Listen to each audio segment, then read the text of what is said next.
সকালের আলো তখনও পুরোপুরি ফোটেনি। ঢাকার পুরনো এলাকা মিটফোর্ড রোডের মোড়ে একটা ছোট্ট চায়ের দোকানের পাশে দাঁড়িয়ে আছে এক যুবক। গায়ে সাদামাটা ছেঁড়া পাঞ্জাবি, পায়ে পুরনো স্যান্ডেল, কাঁধে একগুচ্ছ খবরের কাগজ, চেহারায় ক্লান্তির ছাপ, চোখের নিচে হালকা কালি জমে আছে। যে কেউ দেখলেই বলবে এ আর কেই বা হবে। এলাকার সাধারণ কাগজওয়ালা, তার নাম রাফি। আরে রাফি ভাই, আজকের পেপার আছে? দেন দেন, অফিসে দেরি হয়ে যাচ্ছে। নেন মালিক ভাই, আজকে একটু বেশি গুরুত্বপূর্ণ খবর আছে, মনোযোগ দিয়ে পড়বেন। দেখুন, প্রথম পাতায় লেখা আছে, পুলিশ অফিসার গালিব খানকে গুলি করে মারা হয়েছে। তাকে মেরে লাশটা আটকে রেখেছে থানার সামনের একটি খাম্বার উপরে। মাথায় গুলি করা হয়েছে। বুকে লিখে রেখেছে খুনির নাম ওয়ার গ্যাং। আপনার কাজ নিখুঁত। কখন কোথায় কি হয় যেন সরাসরি দেখে এসেছেন। হে হে হে। মালিক কাগজ হাতে নিয়ে চলে যায়। রাফি তার পেছনে তাকিয়ে থাকে, সেই মুস্কি হাসি একটু একটু করে মিলিয়ে যায়। চোখ দুটো মুহূর্তের জন্য অন্ধকার হয়ে ওঠে, তারপর আবার স্বাভাবিক। মিটফোর্ড রোডের এই মোড়টা রাফির নিজের চেনা, মানে এখানে এসে কাগজ বেচে প্রতিদিন সকালে। 5 বছর ধরে বিক্রি করছে। এলাকার মানুষ তাকে ভালো ছেলে হিসেবে চেনে, অনেক ভালোবাসে। কেউ কেউ তার জন্য চা নিয়ে আসে, কেউ বাসি রুটি। রাফি সবার সাথে হাসি মুখে কথা বলে, আলাপ জুড়ে দেয়। মাঝে মাঝে কারো দুঃখের কথা শুনি, কিন্তু কেউ জানে না এই সাদামাটা কাগজওয়ালার আসল পরিচয় কি। সেদিন বিকেলে রাফি কাগজের থলে গুছিয়ে রাখার পর সরু গলির ভেতর দিয়ে হাঁটতে থাকে। পুরান ঢাকার এই গলিগুলো যেন গোলক ধাঁধার মতো, একটার পর একটা বাঘ, মাঝে মাঝে বন্ধ দরজা, মাঝে মাঝে অন্ধকার কোণ দেখা যায়। রাফি এই গলিগুলো হাতের তালুর মতো চেনে। প্রতিটা বাঁকে কোথায় কে থাকে, কোন দরজার পেছনে কি হয়, তার সব জানা। এই গল্পটি লেখক আবির হাসান নিলয়ের লেখা, মিঠুন স্টোরি চ্যানেলে প্রকাশিত হয়েছে। এই গল্পের সব দায়িত্ব মিঠুন স্টোরি চ্যানেলের, তাই না বলে কপি করার সম্পূর্ণ নিষেধ। একটা পুরনো দোতলা বাড়ির সামনে এসে সে থামে। দরজায় 3টা টোকা দেয়, তারপর 2টো, তারপর আবার একটা। এরপর দরজা খুলে যায়। ঘরের ভেতরে অন্ধকার, কিন্তু রাফি অন্ধকারে ভয় পায় না। সে ভেতরে ঢুকে পড়ে। ঘরের ভেতরে 4জন মানুষ বসে আছে। একটা মোমবাতির আলোয় তাদের মুখ ছায়াময় হয়ে আছে, তাদের চোখে উদ্বেগ। ভাই, কাজ হয়েছে। রাফি একটা চেয়ারে বসে পড়ে, পায়ের উপর পা তুলে দেয়, তারপর কোমরে গুজে রাখা শক্ত কিছু একটা টেবিলের ওপরে রাখে। টেবিলের ওপর থেকে একটা সিগারেটের প্যাকেট থেকে সিগারেট বের করে ধরালো, তারপর চোখ দুটো ঠান্ডা, একদম শান্ত হয়ে আছে। সিগারেটে টান দিয়ে বলে, কাজ সব সময় হয়, প্রশ্নটা হলো কিভাবে হয়েছে। সুজন নামের লোকটা একটু সামনে ঝুঁকে, তারপর নরম গলায় বলে, এরপর তাহলে করিমের ব্যাপারটা। করিম আর এই শহরে নেই। রাফির কথা শুনে ঘরে নিস্তব্ধতা নেমে আসে, কেউ কথা বলে না। মোমবাতির আলো যেন মৃদু বাতাসে কাঁপে। রাফি উঠে দাঁড়ায়, টেবিলে থাকা সেই শক্ত জিনিসটা আবার ধরে কোমরে গুজে নেয়, তারপর বলে, পরের কাজের খবর দাও, বসে থাকা আমার পোষায় না। রাফি চলে যায় সেখান থেকে। এদিকে এমপি মাজেদ পাইচারি করে। ওর 2জন বিশ্বস্ত লোক উধাও হয়ে গেছে। করিম দেশ ছেড়ে গেছে, আর তার কাছের লোক গালিব খুন হয়েছে। কে করেছে কেউ জানে না। মাজেদের মতো পাওয়ারফুল একজন এমপির লোকেদের এভাবে সরিয়ে দিল কেউ। মাজেদ তা ভেবে বেরি করতে পারছে না, মনে মনে বলে, না, বড় ভাইকে এখনই জানানো যাবে না, সমস্যা হবে। আমাকে সবটা বের করতে হবে। শহরে ওয়ার গ্যাং এসে জুটেছে। এই শহর আমার, আমি যা বলবো তাই হবে। কে ওরা? মাজেদের লোকেদের খোঁজ নিতে বাহিরে পাঠায়। তারপর মিটফোর্ড রোড থেকে 3টা গলি পার হলে একটা ছোট্ট মুদির দোকান আছে। দোকানের মালিক হাজী সাহেব সন্ধ্যার পর দোকান বন্ধ করে, কিন্তু সেদিন তিনি দেরি করে ফেলেছেন। দোকান বন্ধ করতে করতে রাত হয়ে গেছে। রাত বলতে অনেকখানি রাত। বৃষ্টি হয়েছিল, তার উপর খানিকটা এমপির লোকেরা শাসিয়ে গেছে যে এলাকাতে নতুন কেউ আসলে তাকে জানাতে। দোকান বন্ধ করে কিছুটা হেঁটে আসতেই হঠাৎ তিনি দেখেন সামনের গলিতে একটা মেয়ে দাঁড়িয়ে আছে হেলান দিয়ে, একাই দাঁড়িয়ে, হাতে একটা ব্যাগ আছে। মেয়েটা চারিদিকে তাকাচ্ছে, যেন কাউকে খুঁজছে। হাজী সাহেব এগিয়ে প্রশ্ন করেন, এখানে একা কি করছো? রাত হয়ে গেছে, বাসায় যাও না কেন? জায়গা কিন্তু ভালো না, এমপির লোকজন ঘুরে বেড়ায় রাতে। মেয়েটা তাকায় ওনার দিকে। মেয়েটার মুখে ক্লান্তির ছাপ স্পষ্ট, চোখে হালকা ভয়ও লেগে আছে। সে একটা ঢোক গিলে বলে, মানে কাকা, এই এলাকায় মেস আছে কোথাও? মানে মেয়েদের থাকার জায়গা হবে ভালো? আজকে গ্রাম থেকে ঢাকায় এসেছি, কাউকে চিনি না এখানে। খালার বাসাতে গেছিলাম, ওখানে খালু আমার সাথে নোংরামি করেছিল বলে চলে এসেছি রাতে এখানে। বুঝতে পারছি না কি করব। আপাতত একটু থাকার ব্যবস্থা হলে আমি ম্যানেজ করে নিতে পারবো সব। হাজি সাহেব মেয়েটার পা থেকে মাথা অবধি দেখতে থাকে, তারপর মাথা নাড়িয়ে জবাব দেয়। ম্যাচ তো একটা আছে, কিন্তু এখান থেকে একটু দূরে। তবে এই রাতে একা যাওয়া ঠিক না মা, ঠিকানা দিলেও তুমি পথ হারাবে। আশেপাশে তাকায় হাজি সাহেব। ঠিক তখনই সেই গলির মাথায় রাফি এসে দাঁড়ায়। হাজি সাহেব রাফিকে দেখে স্বস্তির নিঃশ্বাস ফেলে তাকে ডাক দেয়। রাফি, এই রাফি, এদিকে আয় বাবা। রাফি এগিয়ে আসে। ল্যাম্পপোস্টের আলোতে হাজি কাকার সামনে একটা মেয়ে দাঁড়ানো। রাফি বলে, কি কাকা? বাবা, এই মেয়েটার একটু সাহায্য করবি? ম্যাচ খুঁজছে, বিপদে পড়ে এদিকে আইছে, একটু হেল্প কর না। আর তুই এমন কালো জামা কাপড় পরে কই যাইতেছিলি? রাফি মেয়েটার দিকে একবার ভালো করে তাকায়, মেয়েটাও তার দিকে তাকালো। চোখাচোখি হয় দুজনের। মেয়েটার নাম অনু। রাফি সেটা জানে না তখনও, কিন্তু সেই মুহূর্তে একটা অদ্ভুত অনুভূতি হয় তার বুকের ভেতরে। এই অনুভূতি রাফির কাছে অপরিচিত। অনেক অনেক বছর পর এরকম কিছু একটা টের পাচ্ছে সে। রাফি সরাসরি তাকিয়ে থাকে, তারপর বলে, কাকা, রাতে খবর জোগাড় করি জানেন তো, অফিসে পাঠাইতে হয়। রাতেই ছাপায় তারা, ভোরে যে আনি আমি। এই মেয়ে চলো। অনু একটু ইতস্তত করে, তারপর প্রশ্ন করে, আপনি কে? মানে আপনাকে চিনি না তো। রাফি হালকা হাসে, এলাকার সবার চেনা সেই নির্মল হাসি। তারপর বলে, আমি রাফি, এখানকার কাগজওয়ালা। হাজি চাচা চেনে আমাকে, ভয়ের কিছু নেই। কথাটা শুনে অনু হাজি সাহেবের দিকে তাকায়। হাজি সাহেব মাথা নাড়ে। রাফি ভালো ছেলে মা, ভরসা করতে পারো। অনু ব্যাগটা কাঁধে ঠিক করে নেয়, রাফির পেছনে হাঁটতে শুরু করে। গলির ভেতর দিয়ে দুজন হাঁটছে, সামনে রাফি, পেছনে অনু। রাস্তার কমলা আলোয় রাফির ছায়া লম্বা হয়ে পড়েছে। অনু আর চোখে তাকায় তার দিকে।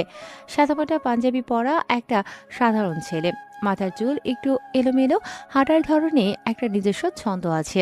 কোনো তাড়া নেই, কোনো অস্থিরতা নেই। অনুভাবে এই শহরে সবাই ব্যস্ত, এই লোকটা এত শান্ত কেন সে জানে না। এই শান্ততার নিচে কতটা ঝড় লুকিয়ে আছে। ম্যাসের সামনে পৌঁছে রাফি থামে, তারপর বলে, এই যে মেস, ভেতরে গেলে মেসের বিলকিস আপাকে বলবে রুম আছে কিনা। উনাকে ঢুকলেই ডান হাতে পেয়ে যাবে। ধন্যবাদ। রাফি ঘুরে যেতে যায়, তখন অনু বলে ওঠে, আপনার নাম রাফি? হ্যাঁ। আমি অনু। রাফি এবার ফিরে তাকায়, চোখ দুটো একটু মিটমিট করে, তারপর হেসে বলে, জানি। অনু অবাক হয়। অনু তো এর আগে তার নাম বলেনি, সাথে সাথে প্রশ্ন করে। আপনি কিভাবে জানেন? রাফি হাসে, কোনো জবাব না দিয়ে হাঁটা ধরে। অনু হতভম্ব হয়ে তাকিয়ে থাকে। সে জানে না যে রাফি আসলে কিছুই ঘটনাচক্রে বলেনি। রাফির কাছে তথ্য সবসময় আগে থেকেই থাকে। শহরের প্রতিটা মানুষের ওপর তার নজর আছে। নতুন কেউ এলাকায় আসলে সে জানতে পারে, কারণ এই শহরের অন্ধকার অংশটা তার।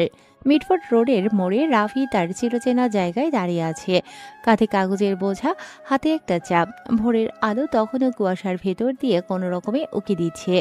রাস্তায় রিস্কার টুংটাং শব্দ, দূর থেকে আজানের সুর ভেসে আসে। পুরান ঢাকার এই সকাল প্রতিদিনের মতোই শুরু হয়। রাফি চায়ের কাপে চুমুক দেয়। চোখ দুটো রাস্তার উপর, দেখতে মনে হয় সে এমনিতেই তাকিয়ে আছে, কিন্তু আসলে সে প্রতিটা মানুষকে স্ক্যান করছে। কে আসছে, কে যাচ্ছে, কার হাতে কি, কার চোখে কি। রাফির এই অভ্যাস অনেক পুরনো। রাফি ভাই, 2টা কাগজ দেন, একটা আমার, একটা বাসার বড় সাহেবের জন্য। রাফি না তাকিয়ে দুটো কাগজ বাড়িয়ে দিল।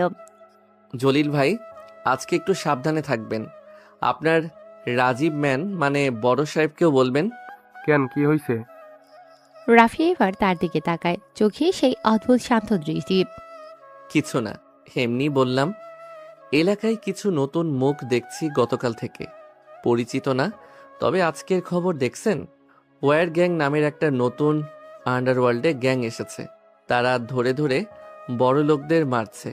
আজকের খবরে দেখেন, ফরিদ ব্যবসায়ীর লাশ পড়ে আছে শহরের বড় ডাস্টবিনের পাশে। হাত আর পা কেটে আলাদা করা হয়েছে। শুনেছি তার সাথে আপনার বড় সাহেবের ভাব ছিল। ধুর, ছাড়ো তো এসব। জলিল মিয়া কাগজ দুটো বুকের কাছে চেপে ধরে দ্রুত চলে যায়। রাফি আবার রাস্তার দিকে চোখ ফেরায়।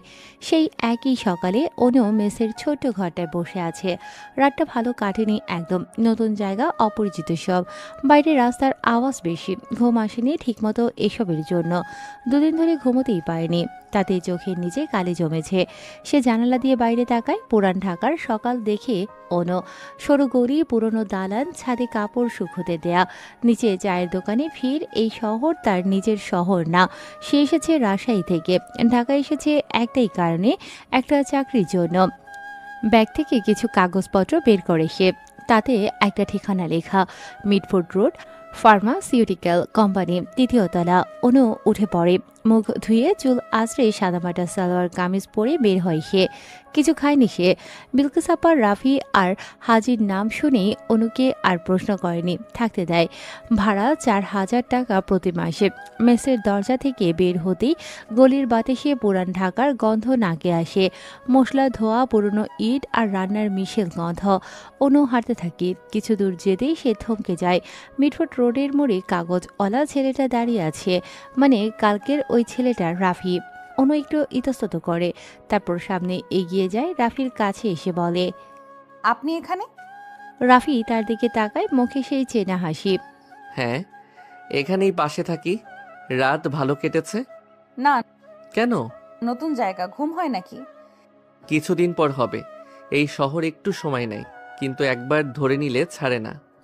অনু তার কথায় একটু থামে। অদ্ভুত লাগে কথাটা, একটু যেন দুই মানে আছে। কোথাও যাচ্ছেন? চাকরির জায়গা খুঁজছি। মিডফোর্ড রোডে একটা কোম্পানি আছে। অনলাইনে সিভি দিছিলাম, ডেকেছিল আমাকে, তাই আসা।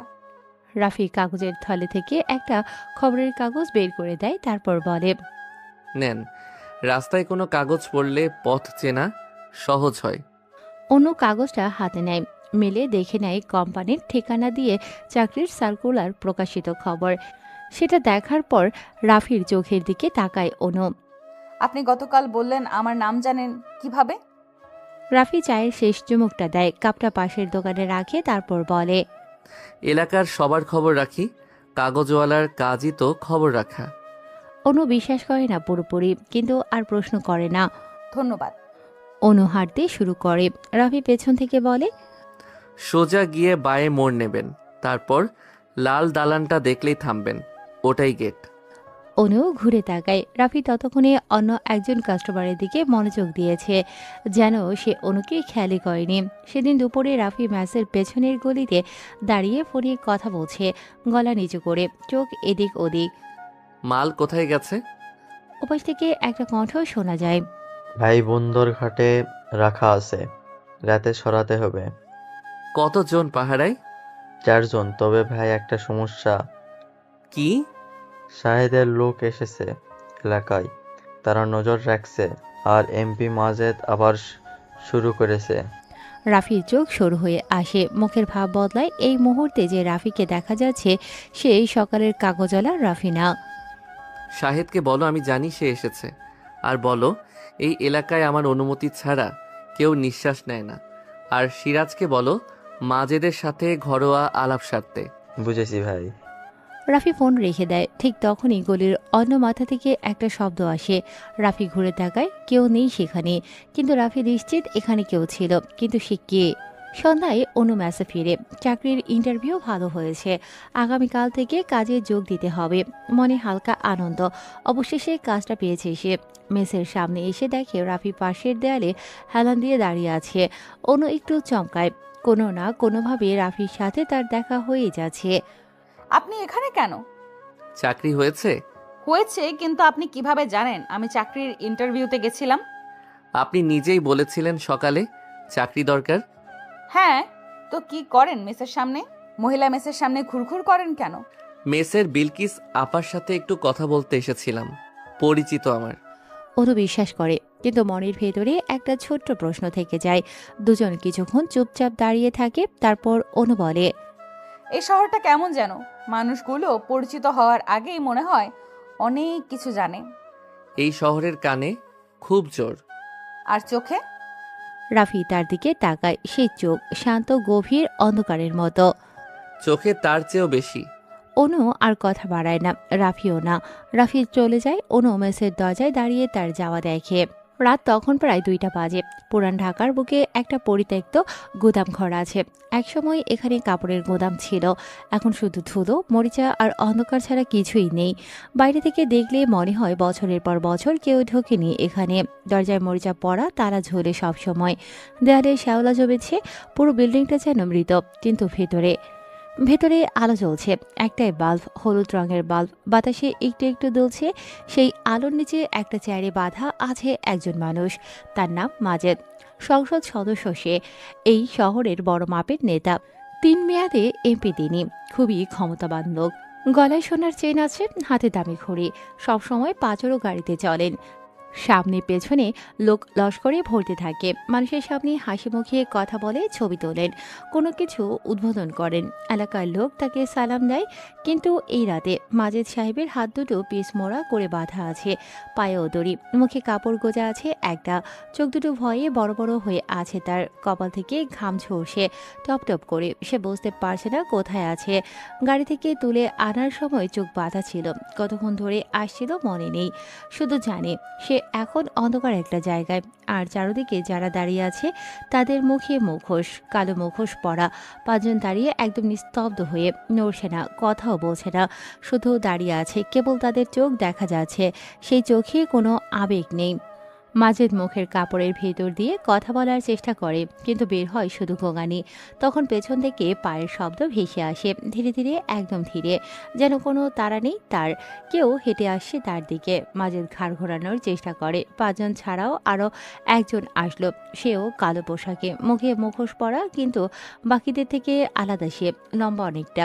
তার চলার ভঙ্গিতে একটা ক্ষমতা আছে, পুরো ঘরটা যেন তার উপস্থিতিতে ছোট হয়ে যায়। সে এসে মাজেদের সামনে একটা চেয়ার টেনে নিল, উল্টো করে বসে সে, 2 হাত চেয়ারের পিঠে রাখে। মাজেদের চোখের দিকে সরাসরি তাকায়, দীর্ঘ নিস্তব্ধতা বিরাজ করে তখন। তারপর সে মাজেদের মুখের কাপড় টেনে বের করে। মাজেদ তৎক্ষণাৎ চিৎকার করে উঠে বলে, কে তোরা? জানিস আমি কে? আমি মাজেদ, সংসদ সদস্য। তোদের শেষ করে দেব, এখনই ছেড়ে দে আমাকে। তোদের এত বড় সাহস, আমাকে তুলে এনেছিস? মুখোশধারী ছেলেটা একটুও নড়ে না, কথা বলে না, শুধু তাকিয়ে থাকে। মাজেদ আরো চেঁচায়, শুনছিস না শহরের বাচ্চারা? আমি মাজেদ, ছাড় আমাকে। এই শহরে আমার কথায় পুলিশ চলে, আমার একটা ফোনে তোদের সবার জীবন শেষ হবে। ছাড় আমাকে, ছাড়। বাঁচতে চাইলে এখনই যেতে দে আমাকে। মুখোশধারী ছেলেটা এবার ধীরে ধীরে কথা বলে, চিৎকার করো, যত খুশি করো। এই ঘরের দেয়াল অনেক পুরু, বাইরে কেউ শুনতে পাবে না তোমার চিৎকার। মাজেদ থামে। মুখোশধারী লোকটার গলার স্বরটা শান্ত, অনেক বেশি শান্ত। এই শান্ততাই সবচেয়ে ভয়ের। মাজেদ নিজেকে একটু সামনে নিয়ে বলে, আমাকে আমাকে তুলে এনেছো কেন? কি চাও তোমরা? টাকা? কত লাগবে বলো? আমার কাছে অনেক টাকা আছে, যা চাইবে তাই দেব, শুধু আমাকে যেতে দাও। টাকা? না মাজেদ সাহেব, আমরা টাকার জন্য তোমাকে আনিনি। তাহলে কি চাও? মুখোশধারী উঠে দাঁড়ালো, হাত দুটো পেছনে নেয়, ঘরের মধ্যে ধীরে ধীরে পায়চারি শুরু করে। তারপর বলে, মেয়েটার নাম রিমা, বয়স 16, কুমিল্লা থেকে এসেছিল ঢাকায়, স্বপ্ন ছিল নার্স হবে। মাজেদের মুখ একটু বদলায়, সে বুঝতে পারছে না হঠাৎ মুখোশধারী লোকটা কি বলছে। সে আবার বলে, আরেকজনের নাম সাথী, বয়স 18, বাবা নেই তার, মাকে দেখার জন্য ঢাকায় কাজ খুঁজতে এসেছিল। মাজেদ বড় একটা ঢোক গেল, তার হাত পা নড়ে না। লোকটা আবার বলে, আরেকজনের নাম নীলা, বয়স 15, স্কুলের মেয়ে, বেড়াতে এসেছিল ফুপুর বাসায়। মুখোশধারী এবার থামে, ঝুঁকে এসে মাজেদের দিকে তাকায়। তারপর বলে, এই 3 জন কোথায় এখন? মাজেদের মুখে এবার কোনো কথা নেই, চোখে ভয় দেখা যায়। সে ঢোক গেলে বলে, জানি না কিসের কথা বলছো। মুখোশধারী একটু হাসে। মুখোশের আড়ালে সেই হাসি দেখা যায় না, কিন্তু চোখ দেখে টের পাওয়া যায়। জানো না? সে পেছনে ফিরে একজনকে ইশারা করে। সেই লোক একটা ল্যাপটপ সামনে নিয়ে আসে, স্ক্রিনে ভিডিও চলছে, মাজেদের সামনে ধরে। মাজেদ দেখে, তারপর চোখ সরিয়ে নেয়। দেখো, কথাটায় এমন কিছু আছে যে মাজেদ আবার তাকায়। ভিডিওতে দেখা যাচ্ছে একটা অন্ধকার ঘর, মেয়েগুলো বাধা আছে, ভয়ে কাছে ওরা, আর পাশে আছে মাজেদের লোকেরা। মাজেদ মুখ ঘুরিয়ে নেয়। এ- এটা এটা আমি করিনি। আমার লোকেরা, আমি জানতাম না। মুখোশধারী হাঁটু গেড়ে মাজেদের সামনে বসে, চোখে চোখ রাখে। তোমার ব্যাংক অ্যাকাউন্টে প্রতি মাসে টাকা ঢোকে, কোথা থেকে আসে? মাজেদ চুপ হয়ে গেছে। এতক্ষণে বুঝে গেছে তাকে কেন তুলে আনা হয়েছে। তোমার সই করা কাগজ আছে আমাদের কাছে, যেখানে মেয়েদের বিদেশে পাঠানোর ব্যবস্থা করা হয়েছে। সেই কাগজে তোমার সই, তোমার সিল। আমাকে বেরো না, আল্লাহর দোহাই লাগে। আমার ছেলে মেয়ে আছে। তোমার ছেলেমেয়ের কথা তোমার মনে পড়েছে, কিন্তু রিমার মায়ের কথা কি ভেবেছিলে? সাথীর মায়ের কথা, নীলার কথা? ঘর নিস্তব্ধতা নেমে আসে। মাজেদ কথা বের করতে পারে না। মুখোশধারী পেছনে ঘুরে দাঁড়ায়, তারপর বলে। শুরু করো। 5 জন এগিয়ে আসেন। একজন এসে সোজা মাজেদের আঙুল কেটে দেয় সিজার ব্লেড দিয়ে। মাজেদ চিৎকার করে ওঠে, কিন্তু সেই চিৎকার দেয়াল পেরোয় না। আরেকজন এসে হাঁটুর পেছনে আঘাত করে। মাংসসহ হাড় যেন কেঁপে ওঠে। মাজেদের সারা শরীর কেঁপে ওঠে, চেয়ারটা একটু দুলে ওঠে। থামো, থামো, আমি সব বলবো, ভেরো না, দয়া করো। মুখোশধারী হাত ধরে, বাকিরা থামে তখন। বলো। মেয়েগুলো মেয়েগুলো মালয়েশিয়ায় আছে, একটা এজেন্টের কাছে, নাম সালাম।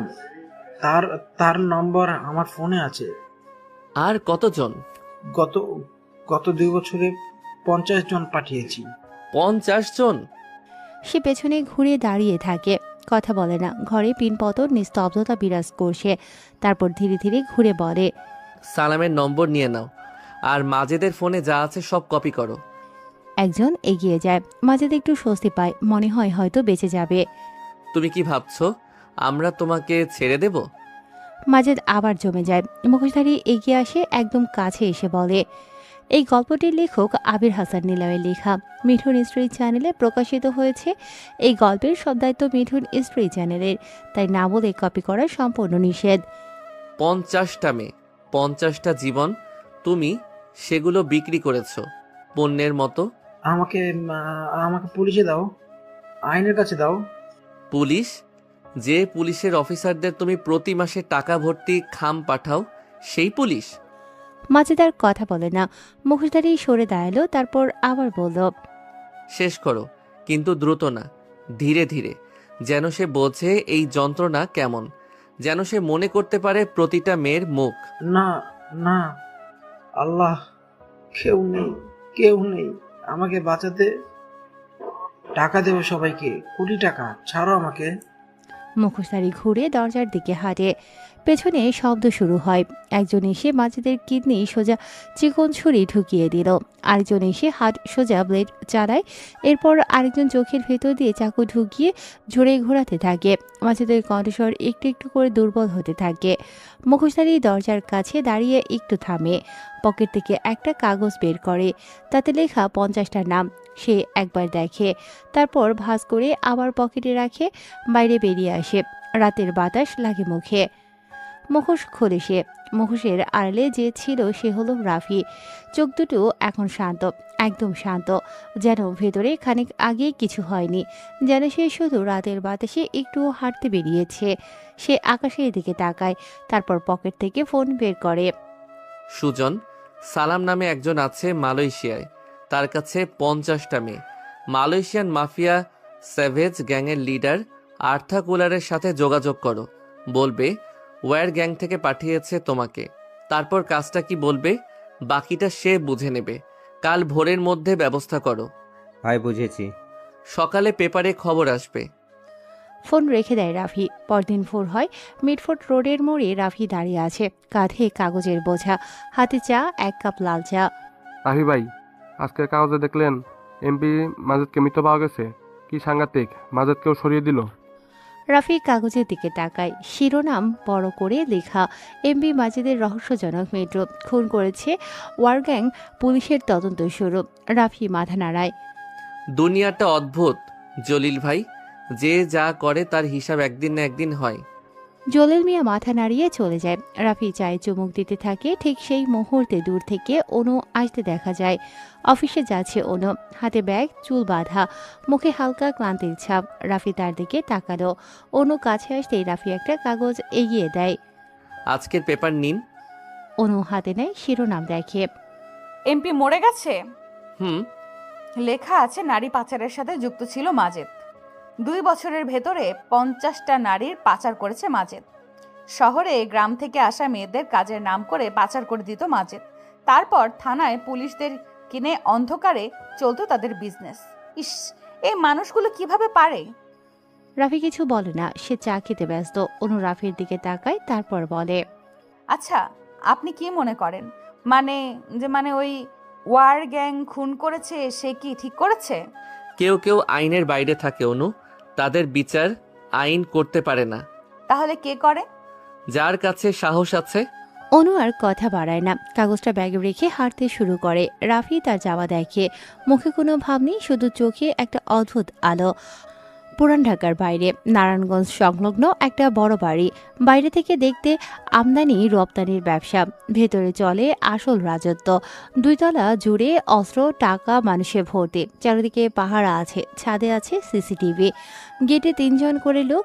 শাহেদ বসে আছে চেয়ারে, বয়স 50-এর কোঠায়, চেহারা ভারী, মাথার চুল পাকা, কিন্তু চোখের দুটো তখনও তরুণের মতো তীক্ষ্ণ। সেই চোখে তাকালে মনে হয় সে মানুষকে ভেতর থেকে পড়ে ফেলে। বাম হাতের কবজিতে একটা বড় দাগ, পুরনো ছুরির কাটা দাগ এটা। সেই দাগ সে কখনোই লুকায় না, বরং গর্ভের সাথে দেখায়। এই শহরের আন্ডারওয়ার্ল্ডের শাহিদের নাম উচ্চারণ করলে মানুষ মাথা নামিয়ে ফেলে। সামনে দাঁড়িয়ে আছে তার 5 জন লোক, মাথায় নিচু করে দাঁড়িয়ে। কেউ কথা বলছে না। শাহেদ টেবিলে আঙুল ঠোকে, 1 বার, 2 বার, 3 বার। শুনেছিস মাজেদ মরে গেছে? ওর কথায় কেউ সাড়া দেয় না। সে আবার বলে, আমার লোক, আমার মাজেদ, আমি যাকে দিয়ে এ শহরের রাজনীতি চালাতাম, সে মরে গেছে। একটা গ্যাং এসে তাকে তুলে নিয়ে গেছিল, মেরে ফেলেছে। আর তোরা জানতেই পারিসনি? ভাই, আমরা রহিম। চুপ। রহিম থেমে যায়। শাহেদ উঠে দাঁড়ায়, হাত দুটো টেবিলে রাখে, সামনে ঝুঁকে বলে, ওয়ার গ্যাং, ওই নামটা শুনেছিস কখনো? সবাই একে অপরের দিকে তাকায়, কথা বলতে পারে না। না ভাই, এই নামের কোনো গ্যাং এই শহরে নেই, আগে কখনো শুনিনি। তাহলে এখন আছে, আর তারা আমার লোককে মেরেছে। এটা শুধু খুন না, এটা আমার বিরুদ্ধে চ্যালেঞ্জ করেছে।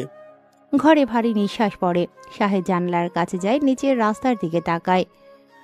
আজ থেকে এ শহরের প্রতিটা কোনায় লোক লাগাবি। চায়ের দোকান, মসজিদের সামনে, বাজারে, গলিতে, সবখানে ওয়ার গ্যাং কারা কোথায় থাকে, কে চালায়, সব জানতে হবে। জি ভাই। আর শোন, যে এই তথ্য আনবে তাকে 50 লাখ টাকা দেব।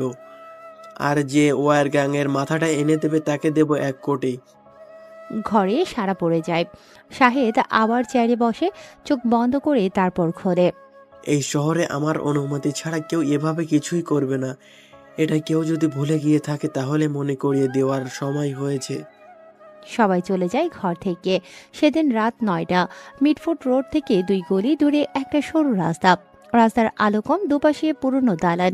রাতে এই রাস্তায় মানুষ কম চলাচল করে। অনু অফিস থেকে ফিরছে, হাতে একটা ফাইল ব্যাগ, পায়ে ক্লান্তি। দিনটা লম্বা ছিল, নতুন কাজ, নতুন জায়গা, সব একসাথে সামলাতে গিয়ে ক্লান্ত হয়ে পড়েছে। গলির মাথায় 4 জন ছেলে দাঁড়িয়ে আছে।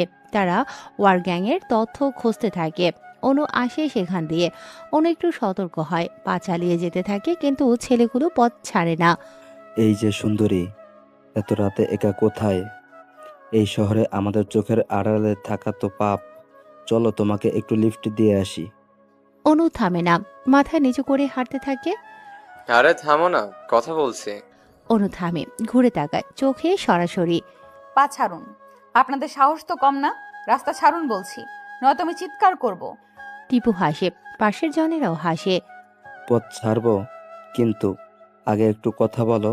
নতুন এসেছো এই এলাকায় না? চিনতে পারিনি তো। আমাদের চিনো না তুমি? আপনাদের চেনার দরকার নেই আমার, সরুন। চিৎকার দেব কিন্তু। এত রাগ কেন মামনি? আমরা কি খারাপ? চিৎকার করে লাভ নেই জানো। তার চেয়ে চলো, আমাদের সাথে একটু আনন্দ করবে। ড্রেসটা তো বেশ সুন্দর পড়েছ। চলো একটু আড্ডা দেই। তোমার ফিগার দেখে মাথায় কাজ করছে না। কত টাকা লাগবে বলো সোনা? আমার সাথে এই ভাষায় কথা বলবেন না। রাজু নামের তৃতীয় ছেলেটা হাত বাড়িয়ে অনুর ওড়না ধরে টান দেয়। অনু প্রচণ্ড রাগে আর অপমানে রাজুর গালে একটা চড় কষে দেয়। অনু চিৎকার করে বলে, কুত্তার দল, তোদের লজ্জা করে না একটা মেয়ের গায়ে হাত দিতে? তোদের মা বোন নেই? চড় খেয়ে রাজুর চোখ দুটো লাল হয়ে যায়। সে অনুর চুলের মুঠি ধরে হ্যাঁচকা টান দিয়ে বলে, অনেক তেজ তোর নাম মাগি, তেজের চিকিৎসা করবো আজ আমরা। ধরতো একে, আজ একে নিয়ে মজা করব, দেশের বাইরে পাঠাবো। লজ্জা নেই তোদের? মায়ের পেটে জন্মাওনি? টিপু এবার অনুর কাছে আসে, হাত বাড়ায়। ঠিক সেই মুহূর্তে অন্ধকারের মাঝখান থেকে একটা সাইকেলের ঘন্টি বাজার শব্দ শোনা যায়। সাইকেল নিয়ে ধীর লয়ে এগিয়ে আসে রাফি। তারপরে সেই পুরনো ময়লা শার্ট। রাফি সাইকেল থামিয়ে কাচুমাচু হয়ে বলে, আরে ভাইয়েরা, আপনারা এখানে কি করছেন? আপাটাকে ছেড়ে দিন না, উনি তো ভালো মানুষ, ওনাকে বিরক্ত করে আপনাদের কি লাভ? কথাটা শুনে সবাই সেদিকে তাকায়। রাফিকে তারা চেনে, খবরের কাগজ বেচে বেড়ায়। এই যে খবরের কাগজ ওলা ফকির নিয়ে আসছে হিরো সাজতে। তুই এখানে কি করছিস রে? পালা এখান থেকে, নয়তো তোর হাড়গোড় আস্ত রাখবো না। ভাই, আমি গরিব মানুষ, ঝগড়াঝাটি বুঝি না, কিন্তু মেয়েটা খুব বিপদে পড়েছেন, আপনারা ওনাকে যেতে দিন, আমি আপনাদের অনুরোধ ধরছি। রাফি অনুর সামনে এসে দাঁড়ায়। সে খুব সাধারণ দেখানোর অভিনয় করছে যাতে কেউ বুঝতে না পারে সে আসলে কে। রাফি আসলে চাইলেই এদের চারজনকে এক সেকেন্ডে শেষ করে দিতে পারত, কিন্তু অনুর সামনে সে তার মাফিয়া সত্তা প্রকাশ করতে চায় না। সে চায় অনুর মনে তার প্রতি এক সাধারণ মায়া তৈরি হোক। টিপু রাফির বুকে একটা লাথি মারে। রাফি মাটিতে পড়ে যায়। অনু চিৎকার করে ওঠে, রাফি, আপনি চলে যান এখান থেকে, ওরা আপনাকে মেরে ফেলবে, পালান। রাফি উঠে দাঁড়ায়। অনু আবার বলে, ছাড়ো ওকে, ছাড়ো। রাফি ব্যথায় কুঁকড়ে যায়, কিন্তু উঠে দাঁড়ানোর চেষ্টা করে। ঠিক তখন গলির অন্য মাথা থেকে পুলিশের গাড়ির আলো আসে। সাইরেন বাজিয়ে টিপু চমকে যায়। পুলিশ রে, ভাগ! চারজন দৌড়ে অন্ধকারে মিলিয়ে যায়। রাফি দেয়ালে হেলান দিয়ে দাঁড়ায়। ঠোঁট থেকে রক্ত পড়ছে, পেটে ব্যথা। অনু দৌড়ে আসে। আপনি ঠিক আছেন? রাফি হাসার চেষ্টা করে, ঠোঁট কাটা বলে হাসিটা একটু বাঁকা হয়। আছি। অনু কাঁধ থেকে ওড়না করে রাফির ঠোঁটের কাছে ধরে। এখানে ধরুন, রক্ত বন্ধ হবে। আপনার ওড়না নষ্ট হবে। চুপ থাকুন। অনু নিজেই ওনার কোণ দিয়ে রাফির ঠোঁটে রক্ত মুছে দেয়, হাত একটু কাছে। চোখে এখনো ভয়ের ছাপ। রাফি চুপ করে থাকে। এত কাছ থেকে অনুর মুখ দেখছে, উদ্বিগ্ন চোখ, কপালে হালকা ভাঁজ, বুকের ভেতরে একটা অদ্ভুত উষ্ণতা। ভয় পেয়েছেন? একটু। অনু থামিয়ে রাফির দিকে তাকায়, তারপর বলে, আপনি আমার জন্য মার খেলেন, আপনাকে জিজ্ঞেস করেছেন ঠিক আছে কিনা? আমি ঠিক আছি, অভ্যাস আছে। কিভাবে অভ্যাস মার খাওয়ার? রাফি জবাব দেয় না। পুলিশের গাড়ি গলি পার হয়ে চলে গেছে। রাস্তা আবার ফাঁকা হয়ে যায়। রাফি সোজা হয়ে দাঁড়ায়। খেয়েছেন রাতে? এই অবস্থায় সেটা জিজ্ঞেস করছেন? হ্যাঁ। খাইনি, অফিস থেকে সরাসরি আসছিলাম। চলুন। কোথায়? খাবার খেতে। অনু একটু থামে, রাফির কাটা ঠোঁটের দিকে তাকায়, তারপর বলে, আপনার ঠোঁটে ব্যথা নেই? আছে, কিন্তু পেটে ক্ষুধাও আছে। অনু হাসি চাপার চেষ্টা করে, পারে না। একটু হেসে ফেলে। রাফি সেই হাসি দেখে। বুকের ভেতরে আবার সেই উষ্ণতা দেখা দেয়। গলির কোণে একটা ছোট্ট রেস্তোরাঁ, রাতেও খোলা থাকে। ভেতরে দুটো টেবিল, হলুদ আলো। দুজন মুখোমুখি বসে রাফি খিচুড়ি অর্ডার করে। অনু ভাত আর ডাল। খাবার আসার আগে দুজন চুপ করে থাকে। তারপর অনু বলে, আপনি কেন এলেন? দেখলাম ঝামেলা হচ্ছে। চলে যেতে পারতেন। পারতাম, কিন্তু যাননি কেন? যেতে ইচ্ছে করেনি। অনু চোখ নামিয়ে নেয়। খাবার আসে, দুজন খায়। মাঝে মাঝে কথা হয়, ছোট ছোট কথা। অনুর রাজশাহীর কথা, রাফির এলাকার কথা। রাফি খেয়াল করে অনু কথা বলার সময় হাত নাড়ায়, চোখ উজ্জ্বল হয়। অনু খেয়াল করে রাফি কম কথা বলে, কিন্তু যা বলে মনোযোগ দিয়ে বলে। খাওয়া শেষে রাফি বিল দেয়। এটা কেন? আমি দিতাম। পরের বার মানে?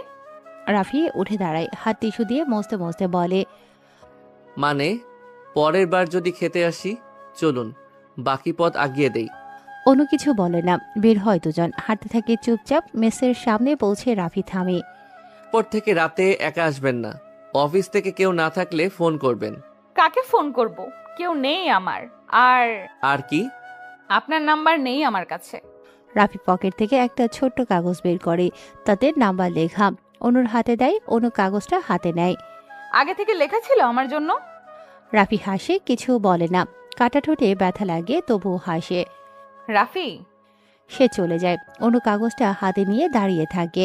রাফির যাওয়া দেখে বুকের ভেতরে একটা নতুন অনুভূতি তৈরি হয় দুজনের মনে। সে জানে না এই সাধারণ কাগজওয়ালা ছেলেটার ভেতরে কত গভীর অন্ধকার। রাত গভীর হয়। পুরান ঢাকার একটা পরিত্যক্ত গুদাম ঘরের 3 তলায় আলো জ্বলছে। নিচ থেকে দেখলে বোঝার উপায় নেই, জানালায় কালো পর্দা টাঙানো। বাইরে দুজন পাহারায় আছে। ভেতরে বড় একটা টেবিল ঘিরে বসে আছে 6 জন মানুষ। মাঝখানে যে বসে আছে তার নাম কেউ জানে না। সবাই তাকে ডাকে মিস্টার লিডার বলে। চেহারা দেখা যায় না ভালো করে, কেউ তাকে এ অবধি দেখেও নি। চোখে ঠান্ডা দৃষ্টি লেগে থাকে সব সময়, সাথে মাস্কও আছেই। সামনে একটা কফির মগ, হাত দুটো টেবিলে রাখা, শান্তভাবে বসা, একদম শান্ত। সুজন এগিয়ে আসে। মাজেদের কি হবে? ভাই, খবর আছে। শাহেদ পুরো শহরে লোক লাগিয়েছে, মিডফোর্ড থেকে শুরু করে বন্দর পর্যন্ত সবখানে তার চর। ওয়ার গ্যাং কারা এটা খুঁজছে। মিস্টার লিডার কফিতে চুমুক দেয়, তারপর একটা সিগারেট জ্বালিয়ে বলে, পাবে না খোঁজ, নিশ্চিন্তে থাকো। ভাই 1 কোটি টাকা অফার করেছে, লোক প্লুব্ধ হতে পারে, যে কেউ খুঁজে দিতে প্রস্তুত। যে প্রলুব্ধ হওয়ার সে আগেই বাদ, মানে সে মরবে। আমার খোঁজ পাবে না সহজে। এই খেলাকে আমি নতুন না সুজন, আমাদের দলে ওই ধরনের মানুষ নেই। ঘরে নিস্তব্ধতা নেমে আসে। সিগারেট টানতে থাকে সে আবার। তারপর পেছন থেকে রাকিব কথা বলে, ভাই একটা সমস্যা হয়েছে। মিস্টার লিডার তার দিকে তাকায়। রাতুল এগিয়ে এসে বলে, রাতুলকে তুলে নিয়ে গেছে শাহেদের লোকেরা। ঘরে একটা ভারী নিঃশ্বাস পড়ে। সে জোরে শ্বাস নেয়। তার মিস্টার লিডার সরাসরি জিজ্ঞেস করে, কিভাবে? রাতুল গতকাল রাতে পুরান ঢাকার একটা গলিতে ঝামেলায় পড়েছিল, মাতাল অবস্থায় ছিল। মুখ ফসকে বলে ফেলেছে সে ওয়ার গ্যাংয়ের লোক। শাহেদের চর সেখানে ছিল, খবর পেয়ে রাতারাতি তুলে নিয়ে গেছে। মিস্টার লিডার কিছু বলে না। সে সিগারেট শেষ করে তারপর 2 আঙুল দিয়ে টেবিলে একবার টোকা দেয়। আমার চেহারা দেখেছে রাতুল? না ভাই, আপনি সব সময় লোকেশন চেঞ্জ করেন। রাতুল কোনোদিন এই ঘরে আসেনি, আপনাকে চেনে না। তাহলে শাহেদ কিছু পাবে না। ভাই, রাতুল আমাদের লোক, ওকে কি ছেড়ে দেব? এটা আমাদের সাথে তো বেইমানি হবে। মিস্টার লিডার উঠে দাঁড়ায়, জানালার কাছে যায়, পর্দার ফাঁক দিয়ে নিচে তাকায়। রাতুল জানে কি করতে হবে, সে কথা বলবে না। ওদিকে রাত বাড়ে। শাহেদের গুদাম ঘরের নিচতলায় একটা ছোট ঘর। রাতুলকে এনে ফেলা হয়েছে এখানে। হাত পেছনে বাঁধা, মুখে রক্ত, বাম চোখ ফুলে উঠেছে। শাহেদের লোক ইমরান সামনে দাঁড়িয়ে। বলো, কে লিডার? রাতুল থুতু ফেলে। ইমরান লাথি মারে তার পেটে। রাতুল কুকড়ে যায়, কিন্তু মুখ বন্ধ করে রাখে। ভালোই বলো, কে চালায় ওয়ার গ্যাং? কোথায় থাকে? রাতুল মাথা তোলে, ফোলা চোখে তাকায় সবার দিকে, তারপর বলে, জানি না। ইমরান আবার মারে, এবার আরো জোরে। রাতুলের মুখ থেকে রক্ত পড়ে মেঝেতে। সে বলে, তুমি নিজে মুখে বললে ওয়ার গ্যাং এর লোক, আর এখন বলছো জানো না? লোক ছিলাম, কিন্তু লিডারকে জানি না, কখনো দেখিনি। কেউ দেখেনি তাকে, সে কারো সামনে আসে না। ইমরান বিশ্বাস করে না তার কথা। আবার শুরু করে। ঘন্টার পর ঘন্টা চলে নির্যাতন। প্লাস দিয়ে নখ তোলা, হাতে পায়ে শিক ফোটানো, সুচ ঢোকানো, দম আটকে রাখা, সব নির্যাতন করে ওর ওপরে। তবুও মুখ দিয়ে কথা বের করতে পারে না কেউ।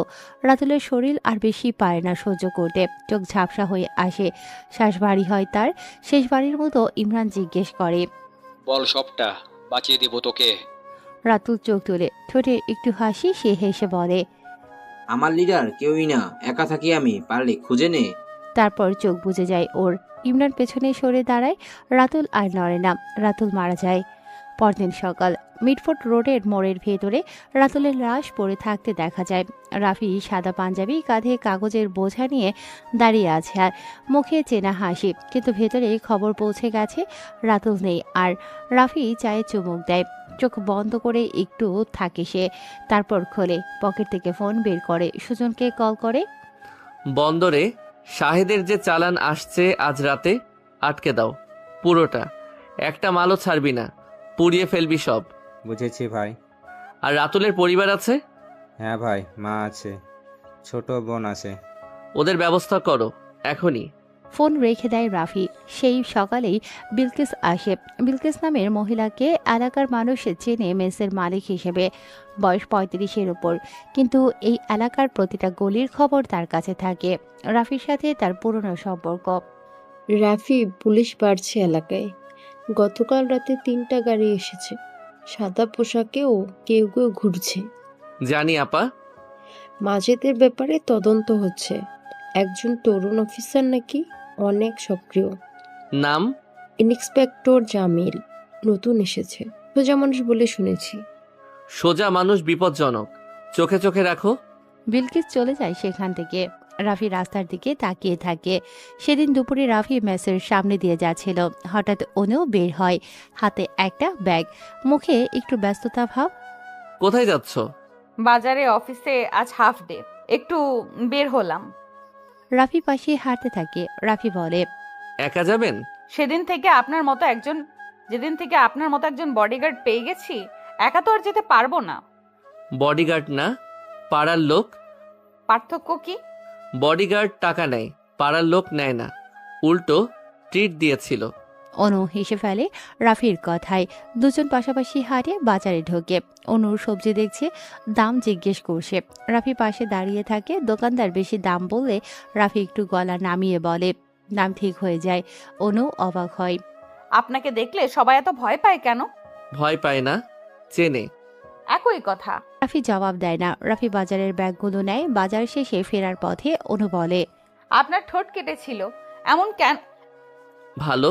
দেখি। রাফি একটু অবাক হয়ে তার দিকে তাকায়। অনু রাফির মুখের কাছে একটু ঝুঁকে বলে, এখনো লাল হয়ে আছে, ব্যথা করছে? না। অনু সোজা হয়ে দাঁড়ায়, একটু লজ্জা পায়, তারপর আবার বলে, এত কাছ থেকে দেখলাম কেন জানি না। ঠিক আছে, আবার দেখবেন। দুজন আবার হাঁটতে থাকে। গলির মোড়ে আসতেই রাফি বলে, আজ রাতে অফিস আছে? না, হাফ ডে তো। তাহলে সন্ধ্যায় বের হবেন না? অনু ভ্রু কুঁচকায়। সে এমনি বের হয় না, তবে প্রশ্ন করে, কেন? এলাকায় পুলিশের আনাগোনা বেড়েছে, আর শাহেদের লোকেরাও ঘুরছে। রাতে বের না হওয়াই ভালো। ওই যে যারা আপনাকে বিরক্ত করেছিল। শাহেদ কে? এলাকার ঝামেলার মানুষ, চিনতে হবে না। শুধু রাতে বের হবেন না। অনু তার চোখের দিকে তাকায়, তারপর বলে, আপনি কি সবসময় এইভাবে মানুষের যত্ন নেন? রাফি জবাব দেয় না। ওর হাতে তখনও অনুর করা বাজারের ব্যাগ। দিন আমাকে। দরজা পর্যন্ত নিয়ে যাই। কোনো কিছু বলে না, শুধু হাঁটে। দরজার সামনে ব্যাগ দিয়ে রাফি ঘুরে যেতে যায়। অনু পেছন থেকে ডাকে, রাফি। রাফি ঘুরে তাকায়, চুপ করে দাঁড়িয়ে থাকে, তারপর বলে, ধন্যবাদ গতকালের জন্য, আজকের জন্য। কল করব সময় হলে। দরজা বন্ধ করুন ভেতর থেকে। রাফি চলে যায়। অনু দরজায় দাঁড়িয়ে তার যাওয়া দেখতে থাকে। বুকের ভেতরে একটা টান অনুভব করে। সে রাতে বন্দরে শাহিদের চালান আটকে যায়। 5টা ট্রাক দাঁড়িয়ে আছে বন্দরের রাস্তায়। পুরো মাল জব্দ করা হয়েছে, পুড়িয়েও দিয়েছে সুজন। শাহিদ খবর পেয়ে টেবিলে ঘুষি মারে। War gang. ঘরে থাকা সবাই চুপ। শাহিদ পিস্তল নিয়ে গুলি করে উপরে। শুয়োরের বাচ্চা, মাদার ওরে জবাই করব আমি। এই শহরে ওরা কোথা থেকে এলো, কোথা থেকে খুঁজে বের করো এখনই, নইলে তোদের একজন একজন করে মরতে হবে। বাকিরা কেউ কথা বলে না ভয়ে। তারপর চুপচাপ ঘর থেকে বের হয়ে যায়। সপ্তাহ খানিক পর রাত তখন 1টা বাজে। পুরান ঢাকার আকাশে মেঘ জমেছে, বাতাসে ভ্যাবসা গরম। রাস্তায় মানুষ কম, দোকানপাট বন্ধ, শুধু মাঝে মাঝে রিস্কায় টুংটাং শব্দ। শাহিদের 5 জন উচ্চপদস্থ লোক সেই রাতে আলাদা আলাদা জায়গায় আছে, আলাদা গলিতে, আলাদা এলাকায়, কিন্তু ওয়ারগ্যাং জানে কোথায় কে আছে। প্রথম জন হলো ফারুক। সে মেয়র, তবে শাহিদের অর্থের হিসাব রাখে। কোথায় টাকা যায়, কোথায় আসে, সব তার কাছে থাকে। বন্দরঘাটের কাছে একটা চায়ের দোকানে বসে ফোনে কথা বলছিল। হঠাৎ দোকানের পেছনের দরজা ঘুরে 2 জন মুখোশধারী ঢোকে সেখানে। ফারুক চিৎকার করার আগেই কাজ শেষ হয়। তার বুকে 3টে গুলি চলে পরপর। তারপর বাকি যারা ছিল পালিয়ে গেছে সেখান থেকে। দ্বিতীয় জন হলো সালাউদ্দিন। চেয়ারম্যান পদে আছে সে, তবে শাহিদের অস্ত্র সরবরাহের ডিল তার দ্বারা হয়। গাড়িতে বসে ড্রাইভারকে নির্দেশ দিচ্ছিল কোথায় যাবে সে। শাহিদের গোপন মিটিং আছে। গাড়ি একটা সরু গলিতে ঢুকতেই সামনের রাস্তা বন্ধ দেখা যায়। পেছনে আরেকটা গাড়ি এসে দাঁড়ায়। সালাউদ্দিন বসতে পারে, কিন্তু দেরি হয়ে যায়। গলির ভেতরে নর্দমায় জমা পানিতে মুখ চেপে ধরে মেরে ফেলে তাকে। তৃতীয়জন হলো জামাল, কমিশনার সে, তবে শাহিদের মাদক ব্যবসার তদারকি করে। বাড়িতেই ছিল, হুট করে তার বাড়িতে দরজায় টোকা পড়ে। পানির লাইন চেক করতে এসেছি। জামাল দরজা খুলে 3 সেকেন্ডের ভেতরে তার মাথার খুলি উড়ে যায়। চতুর্থ জন হলো রশিদ, সেও ভূমি অফিসার, শাহিদের তথ্য সংগ্রহের লোক, এলাকার চর হিসেবে কাজ করে। একটা মসজিদের পাশে বসেছিল, 5 মিনিটের মধ্যে আর নেই সেও। গলাটা কেটে দেয় পেছন থেকে এসে 2 জন বাইকার। পঞ্চম জন হলো কাইয়ুম, শাহিদের ডান হাত, সবচেয়ে বিশ্বস্ত লোক। নারায়ণগঞ্জের দিকে একটা রেস্তোরাঁয় রাতের খাবার খাচ্ছিল। খাবারের শেষ লোকমা মুখে তোলার আগেই ঘরের আলো নেভে অন্ধকারে শুধু চেয়ার সরার শব্দ হয়। তারপর নিস্তব্ধতা নেমে আসে। চোখ দুটোতে ছুরি ঢুকিয়ে মুখের ভেতর ভাত ঢুকিয়ে মারা হয়েছে তাকে। পরদিন ভোর, শাহিদের ফোনে একটার পর একটা কল আসতে থাকে। 5 জন কাছের লোক, এক রাতে শেষ, 5টা আলাদা জায়গায়। শাহিদ ফোন ছুঁড়ে মারে দেয়ালে। 5 জন এক রাতে 5 জন? ঘরে থাকা সবাই মাথা নিচু করে দাঁড়িয়ে। শাহিদ টেবিল উল্টে দেয়, চেয়ার ছুঁড়ে মারে। এরা কারা, কোথা থেকে আসে, কোথায় যায়, কেউ দেখে না কেন? ভাই, পুলিশকে ডাকি? শাহিদ তার দিকে তাকায়, চোখে আগুন। সে বলে, পুলিশ? হ্যাঁ, এখনই ডাক। ইন্সপেক্টর জামিলকে ডাক।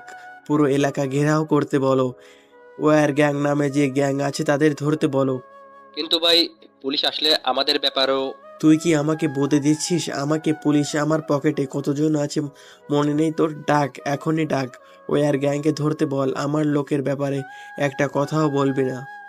ইমরান মাথা নাড়িয়ে বের হয়ে যায়। শাহেদ জানালার কাছে যায়, রাস্তার দিকে তাকায় সে।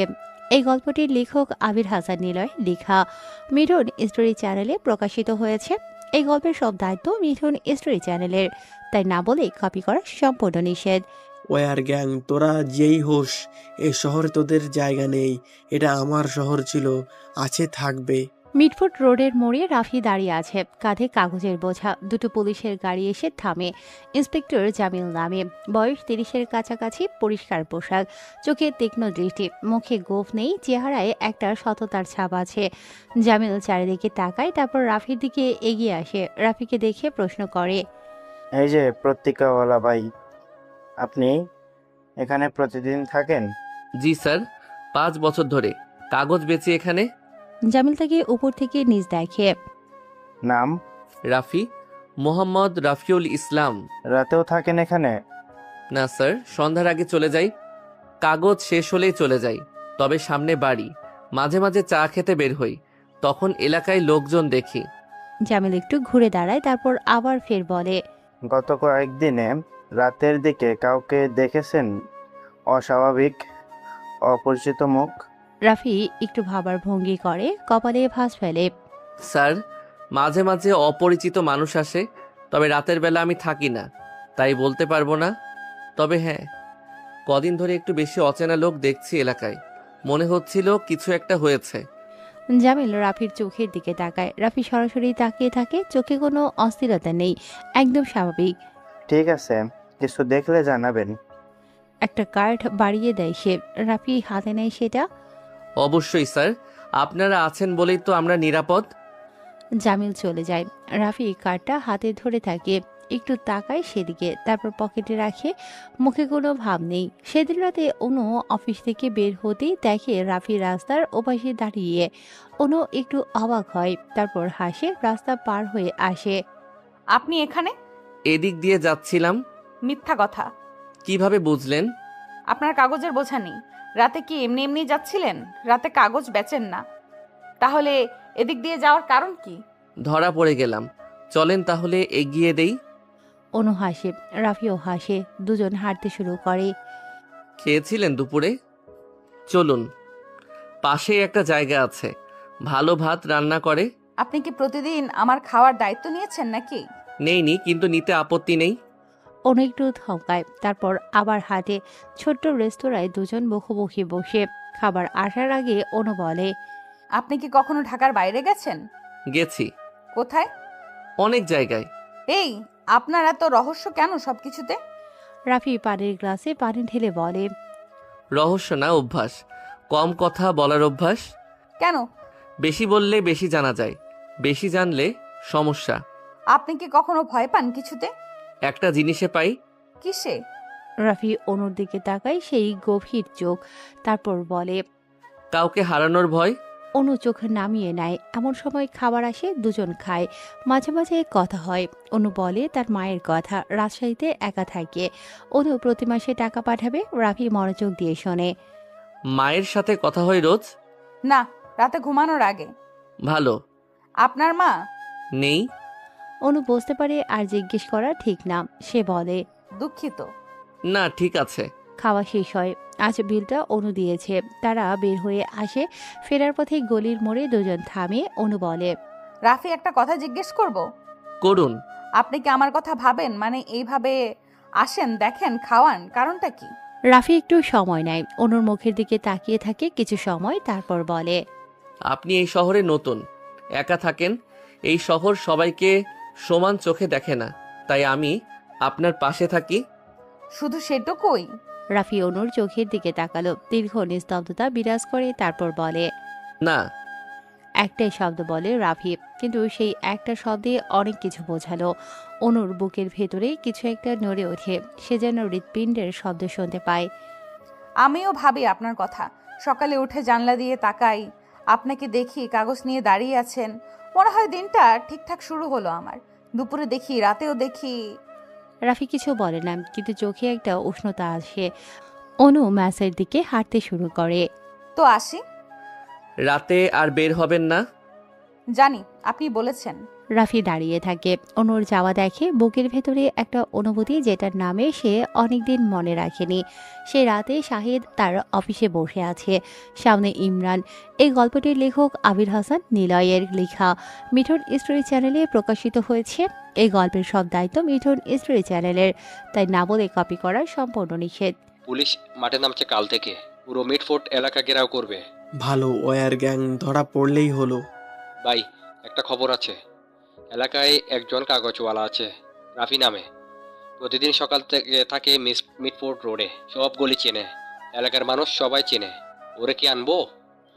সন্দেহজনক সে। না মানে সেভাবে না, কিন্তু পুলিশ জেরা করেছে, একদম স্বাভাবিক কথা বলেছে। কাগজওয়ালা? জি ভাই। যাও, তবে চোখ রাখো, এই শহর এখন সবাই সন্দেহজনক। ইমরান বের হয়। শাহেদ আবার জানালার দিকে তাকায়। রাতের শহর দেখতে থাকে, তার শহর। কিন্তু আজ রাতে শহরটা অন্যরকম লাগছে, যেন কোথাও একটা অদৃশ্য হাত সবকিছু নিয়ন্ত্রণ করছে। শাহেদ সেই হাতটা খুঁজে পাচ্ছে না। এটাই তাকে সবচেয়ে বেশি অস্থির করছে। ইন্সপেক্টর জামিল রাতে ঘুমোয় না। তার টেবিলে কাগজের স্তূপ, ছবি, মানচিত্র, তারিখ, নাম। দেয়ালে একটা বড় বোর্ড, সেখানে সুতো দিয়ে কয়েকটা বিন্দু যোগ করা, লাল সুতো, নীল সুতো, প্রতিটা সুতোর মাথায় একটা নাম। মাজিদ, ফারুক, সালাউদ্দিন, জামাল, রশিদ, কাইয়ুম। সবাই মরেছে, সবাই শাহিদের লোক, সবাই ক্রাইমের সাথে জড়িত। জামিল চা খায়, বোর্ডের দিকে তাকিয়ে থাকে। একটা ব্যাপার তাকে ভাবাচ্ছে, প্রতিটা মৃত্যু পরিকল্পিত। কোনো গণ্ডগোল নেই, কোনো সাক্ষী নেই, কোনো চিহ্ন নেই, যেন ভূত এসে কাজ করে চলে গেছে। কিন্তু ভূত হয় না, মানুষ হয়, এবং মানুষের পায়ের ছাপ পড়ে। জামিল একটা ফাইল খোলে। বন্দরঘাটের সিসিটিভি ফুটেজ, ফারুক মারা যাওয়ার রাতের দিন। ফুটেজটা খোলা, কিন্তু একটা জিনিস স্পষ্ট দেখা যায়, দুজন মানুষ ঢুকেছে, আবার দুজন বেরিয়েছে। পোশাক কালো, মুখ ঢাকা ছিল তাদের। জামিল সেই ছবি বোর্ডে লাগায়, তারপর মানচিত্রের দিকে তাকায়। প্রতিটা ঘটনা মিডফোর্ট রোডের আশেপাশে, 3 কিলোমিটারের মধ্যে। জামিল একটা বৃত্ত আঁকে, সেই বৃত্তের কেন্দ্রবিন্দু মিডফোর্ট রোডের মোড়। সে থামে। সেখানে প্রতিদিন একজন মানুষ থাকে, 5 বছর ধরে। সবগুলি চেনে সে, সব মানুষ চেনে, কেউ সন্দেহ করে না। কাগজওয়ালা রাফি। জামিল কাগজে নামটা লেখে, তারপর আবার ভাবে, না, সাধারণ কাগজওয়ালা এত বড় অপারেশন চালাতে পারে না, অসম্ভব। সে ফাইল বন্ধ করে, কিন্তু ভাবনাটা তার পিছু ছাড়ে না। 2 দিন পর রাত 10টা বাজে। অনুর অফিস 3য় তলায়। অনু ডেস্কে বসে ফাইল দেখছে, ওভার টাইম কাজ করছে সে। নতুন একটা প্রজেক্ট জমা দিতে হবে কাল সকালে। অফিসে আর কেউ নেই, শুধু সে আছে। ঘড়িতে 10টা বাজছে। অনু ফোনটা হাতে নিল, রাফির নাম্বারে কল দেয়। নাম্বারটা রাফি তাকে দিয়েছিল। 2 বার রিং হতেই ফোন রিসিভ হয়। রাফি বলে, হ্যাঁ। রাফি, আমি অনু, অফিসে আছি এখনো। ওভারটাইম করছি, রাত হয়ে গেছে, জানি না, হঠাৎ মনে পড়লো আপনার কথা। আসলে একটু ভয় লাগছে একা বের হতে। আসবেন? কতক্ষণ লাগবে? আধা ঘন্টা। আচ্ছা, আমি নিচে থাকবো, কাজ শেষ হলে নামবেন? আপনি আসবেন এত রাতে? জি, আসবো। কোনো সমস্যা? আচ্ছা আসুন। অনু ফোন কেটে দেয়। অনু ফোনটা বুকের কাছে ধরে, ঠোঁটে হাসি ফুটে ওঠে ওর। 15 মিনিট পর রাফি অফিসের সামনে এসে দাঁড়িয়েছে। রাস্তার আলো কম, দূরে একটা চায়ের দোকান খোলা, বাকি সব বন্ধ। তবে সেটাও মেবি বন্ধ হতে শুরু করেছে। রাফি দেয়ালে হামান দিয়ে দাঁড়িয়ে আছে, পকেটে হাত গুজে। তখন গলির মাথা থেকে 4 জন আসে একটা গাড়িতে।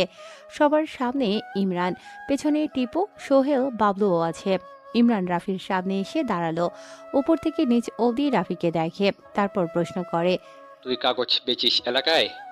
রাফি সরাসরি তাকায় ওদের দিকে, তারপর ভদ্র সুরে বলে, হ্যাঁ। চল আমাদের সাথে। কোথায়? বস ডেকেছে। রাফি একটু নড়ে দাঁড়ালো, সোজা হয়ে দাঁড়িয়ে প্রশ্ন করল, বস? সে কে?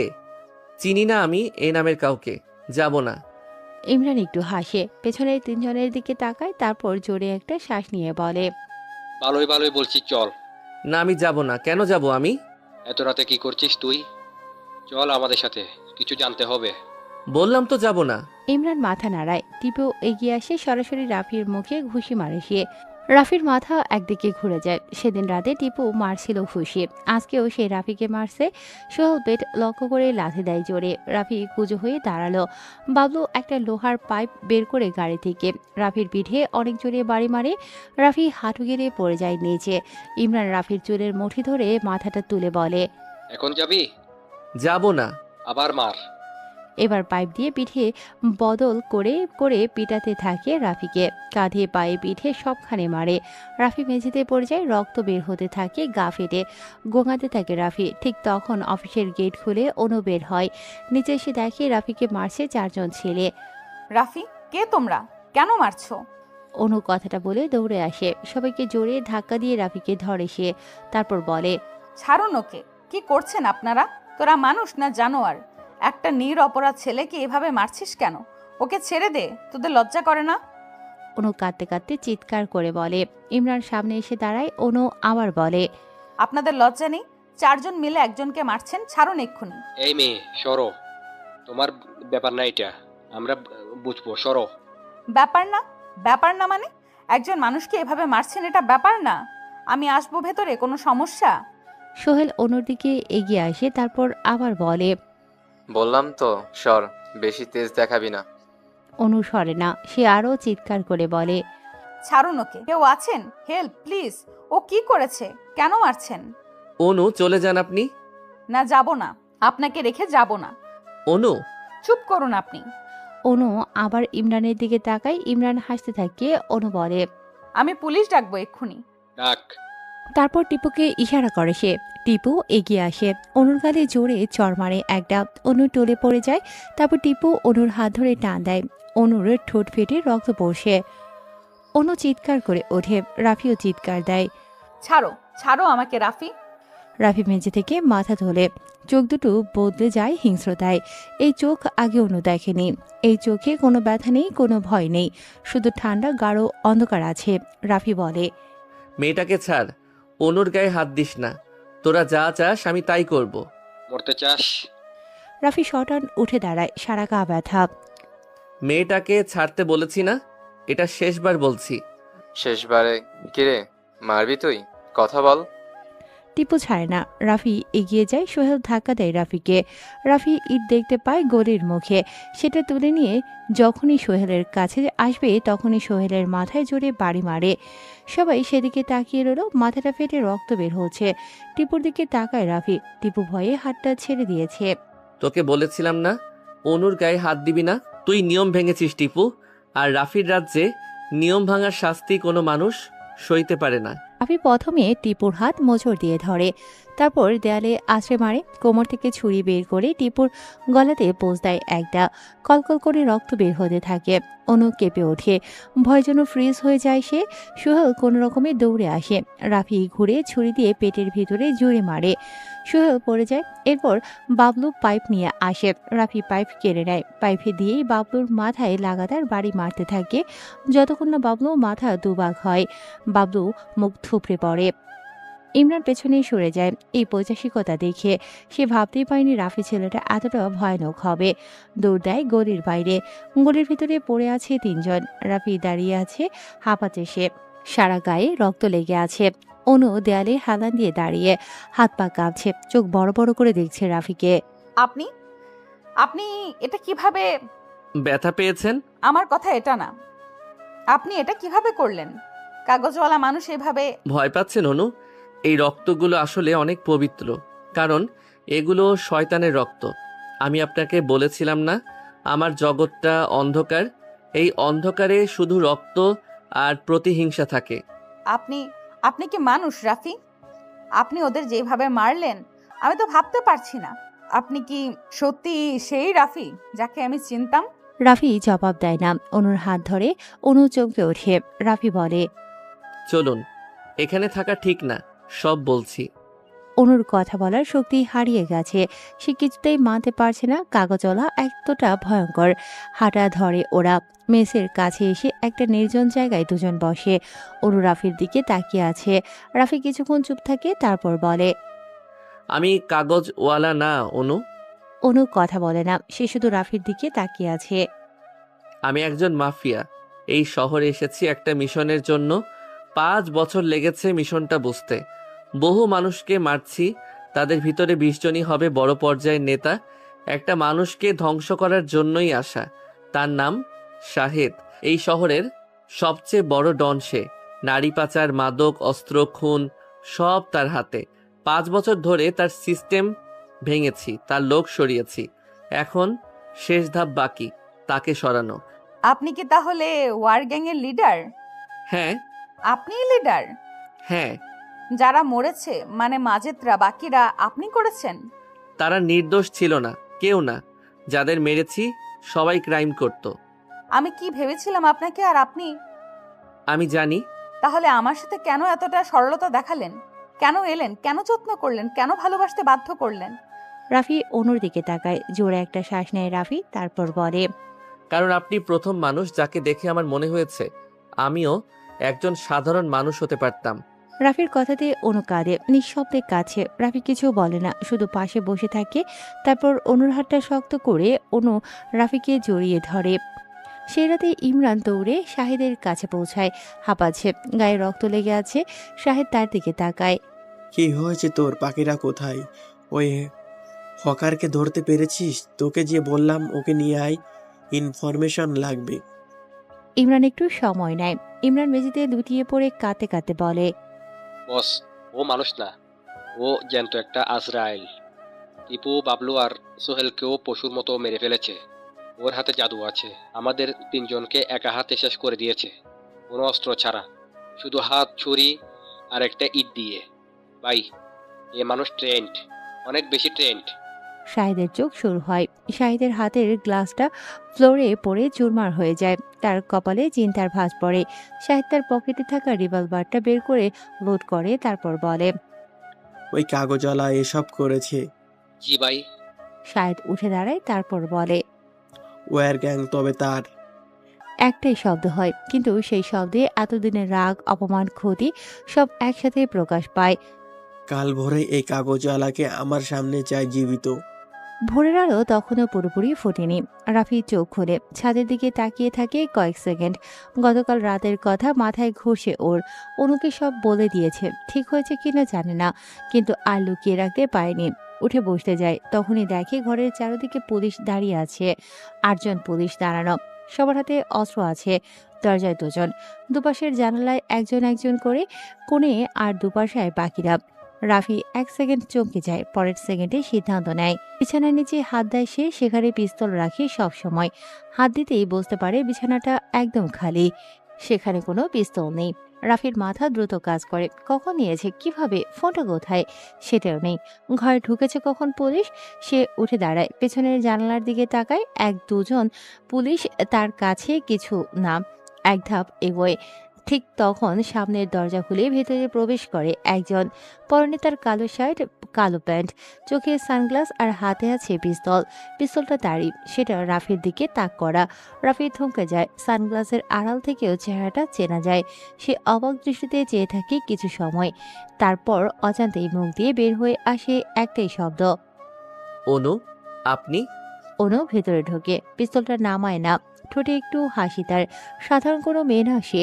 অনুর পেছনে জামিল ঢোকে, একটা চেয়ার টেনে আনে সে, অনুর পেছনে রাখলো।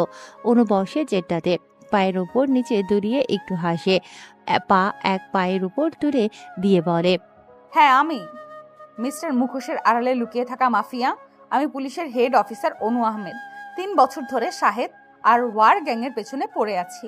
এই এলাকায় আসা আমার মিশনের জন্য। আমার সূত্র বলছিল সব খুন এই এলাকা থেকেই পরিচালিত হচ্ছে, তাই এখানে আসা, মেস ভাড়া নেওয়া, নতুন মেস ছদ্মবেশ, সব পরিকল্পনা করা। রাফি দাঁড়িয়ে আছে, মুখে কোনো ভাব নেই, তার যেন কথা বের হচ্ছে না। সে বলে, আপনি কিভাবে জানলেন? অনু সানগ্লাসটা খোলে, রাফির ঘরের টেবিলে রাখে, তারপর বলে, 3 মাস ধরে তোমাকে দেখছি, প্রতিটা মুভমেন্ট নোট করেছি। কোথায় যাও, কখন যাও, কার সাথে কথা বলো, বিলকিসের সাথে কথা, সুজনকে ফোন, রাতে গুদাম ঘরে যাওয়া, সব জানি আমি। তাহলে আগেই ধরতে পারতেন। পারতাম, কিন্তু লিডারকে ধরলে কাজ হয় না, পুরো নেটওয়ার্ক চাই, তাই অপেক্ষা করছিলাম। তবে গতকাল রাতের আগ পর্যন্ত নিশ্চিত ছিলাম না তুমি লিডার। গতকাল রাতে নিশ্চিত হলেন? হ্যাঁ, যখন 3 জনকে একা হাতে মাটিতে শুইয়ে দিলে তখন। তাও সেটা সাধারণভাবে নয়, একদম ভয়ঙ্কর ভাবে। রাফি জোরে একটা শ্বাস নিল, তারপর ধীরে বলে, অনু, কাজটা ঠিক করলেন না। আপনি জানেন না আমাকে ধরে আপনি কতটা ক্ষতি করলেন, কিন্তু এটাও জানেন না কতটা বড় ভুল করলেন শাহিদকে না ধরে। সে জানোয়ার, আমি না। তুমিও খুনি। হ্যাঁ, কিন্তু কাদের খুন করেছি সেটাও জানেন। অনু চুপ করে থাকে। রাফি একটু এগিয়ে আসে, গলা নামিয়ে বলে, 7 বছর আগে শাহিদ আমার পুরো পরিবারকে মেরেছিল। ঘরে নিস্তব্ধতা বিরাজ করছে। জামিল সোজা হয়ে দাঁড়ায়, অনু চোখ সরায় না। সে প্রশ্ন করে, কেন? আমার বাবা ছিলেন এই শহরের একজন সৎ ব্যবসায়ী। বন্দরে ছোট আমদানির ব্যবসা ছিল তার। শাহেদ চেয়েছিল বাবা তার হয়ে মাল পরিবহন করবে। বাবা রাজি হননি, কারণ শাহেদ আগে থেকেই খারাপ কাজ করত। বাবার সাথে পরিচিত ছিল বড় বড় অফিসারদের, তাই সে বাবাকে চাইতো সব সময়। সেদিন আমার এক বন্ধুর বার্থডে অনুষ্ঠান ছিল। রাতে বাহিরে ছিলাম আমি। রাত 3টায় বাসায় ফিরছিলাম। বাবা, মা, ছোট বোন বাড়িতে ছিল। শুনেছিলাম শাহেদ আমার মা বোনকে ধর্ষণ করেছিল, আমার বাবার হাত পা বেঁধে তার সামনে। এরপর ওরা বেরিয়ে আসে, ঘরে আগুন জ্বালিয়ে দেয়। প্রমাণ ছিল? ছিল, কিন্তু পুলিশ কেস নেয়নি। শাহেদের পকেটে তখন পুলিশ। কেস বন্ধ হয়ে যায়। দুর্ঘটনা বলে চালিয়ে দেওয়া হয় সেই ঘটনা। তারপর 7 বছর কেটে গেছে। নিজেকে তৈরি করেছি, একটু একটু করে সিস্টেম বুঝেছি, লোক জোগাড় করেছি যারা আমার মতো শাহিদের কারণে সব হারিয়েছে। আমরা একসাথে হয়েছি, ওয়ার গ্যাং তৈরি হয়েছে, মাফিয়া হয়েছি আমি। আর মিডফোর্ড রোডে কাজওয়ালা হয়ে 5 বছর? শত্রুকে কাছ থেকে চিনতে হয়, তার সিস্টেম বুঝতে হয়, তারপর একটা একটা করে ভাঙতে হয়। তাই কাগজওয়ালা হয়ে বাকিদের শেষ করতাম। অনু উঠে দাঁড়ালো, তার যে কিছু করার নেই। সব শুনলাম, কিন্তু আইন আইনের জায়গায়। শাহেদকে আমরা ধরবো, তার আগে তোমাকে জেলে ভরতে হবে। অনু? অফিসার অনু। অফিসার অনু? শাহেদ এখনো বাইরে আছে। আমাকে ধরলে সে পালিয়ে যাবে। আমার 5 বছরের কাজ শেষ হয়ে যাবে। আপনার 3 বছরের মিশনও। সেটা আমি সামলাবো। পারবেন না। শাহিদের কাছে এমন লোক আছে যাদের আপনি চেনেন না, এমন পথ আছে যেগুলো আপনার মানচিত্রে নেই, কিন্তু আমার কাছে আছে। অনু একটু থামে, কিন্তু জামিলের দিকে তাকায়, তারপর বলে, নিয়ে নাও। প্রমাণ আছে আমাকে ধরার? কাল যা বলেছ সব রেকর্ড করা আছে। তুমি কি ভাবো আমি বোকা অফিসার? রাফি কিছু বলল না। জামিল এগিয়ে আসে, রাফির হাতে হ্যান্ডকাপ পরিয়ে দেয়। রাফি বাধা দেয় না, শুধু বের হওয়ার সময় একবার পেছনে তাকায়। অনুর চোখে চোখ পড়ে তার, সেই চোখে কষ্ট আছে, কিন্তু সিদ্ধান্ত আছে আরো বেশি। রাফি মুখ ঘুরিয়ে নিল, পুলিশের গাড়ি রাস্তায় নামে, মিডফোর্ড রোড দিয়ে বেরিয়ে যায়। রাফি জানালা দিয়ে বাইরে তাকায়। তার কাগজের স্টোর পড়ে আছে, খালি আজ। কোনো কাগজ নেই, কোনো মানুষ নেই। 5 বছরের সকাল আজ অন্যরকম। শাহেদের অফিসে ইমরান ঢোকে দৌড়ে। শাহেদ তখন নাস্তা করছিল। ভাই, কি? কাগজওয়ালা রাফিকে পুলিশ ধরেছে। ভোরবেলা তার ঘর থেকে তুলে নিয়ে গেছে। পুলিশ? জি ভাই, জামিল সাহেবের টিম। শাহেদ খাবার রেখে উঠে দাঁড়ায়, তারপর বলে, রাফি মানে কাগজওয়ালা রাফি, মানে ওয়ার গ্যাংয়ের লিডার। ইমরান মাথা নাড়ায়। শাহেদ একটু হাসে, কিন্তু সেই হাসিতে আনন্দ নেই। পুলিশ ধরে নিয়ে গেছি, কিন্তু রাফি আমার হাতে মরবে, পুলিশের হাতে না। সে আমার পরিচয় জানে, আমার সব কিছু জানে। জেলে থাকতে কথা বলবে সে, কথা বললে আমি শেষ। তাহলে ভাই? রাফিকে পুলিশের কাছ থেকে বের করতে হবে জীবিত, তারপর আমি নিজ হাতে ওরে শেষ করব। পুলিশ ছাড়বে কেন? আরে পুলিশের সাথে সংঘর্ষ হবে, চল। ওরা বের হয়। পুলিশের গাড়ি রাস্তায় চলছে। রাফি পেছনের সিটে বসে আছে, হাতে হ্যান্ডকাফ, চোখ জানালার বাহিরে। রাস্তার দুপাশে পুরান ঢাকার চেনা দৃশ্য।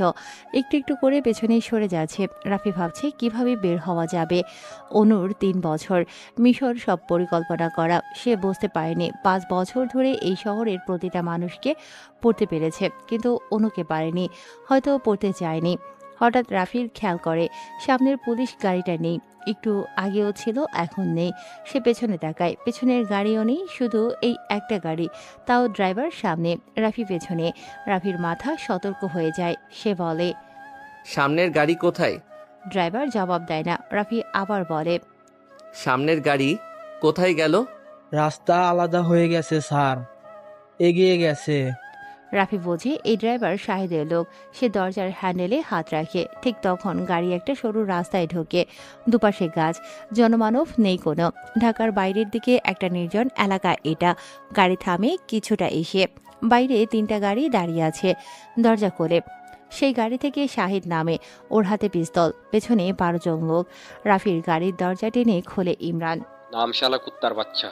রাফি নামে, হাতে এখনো হ্যান্ডকাফ লাগানো। শাহেদ সামনে আসে, রাফির চোখের দিকে তাকায়, তারপর দীর্ঘ নিস্তব্ধতা।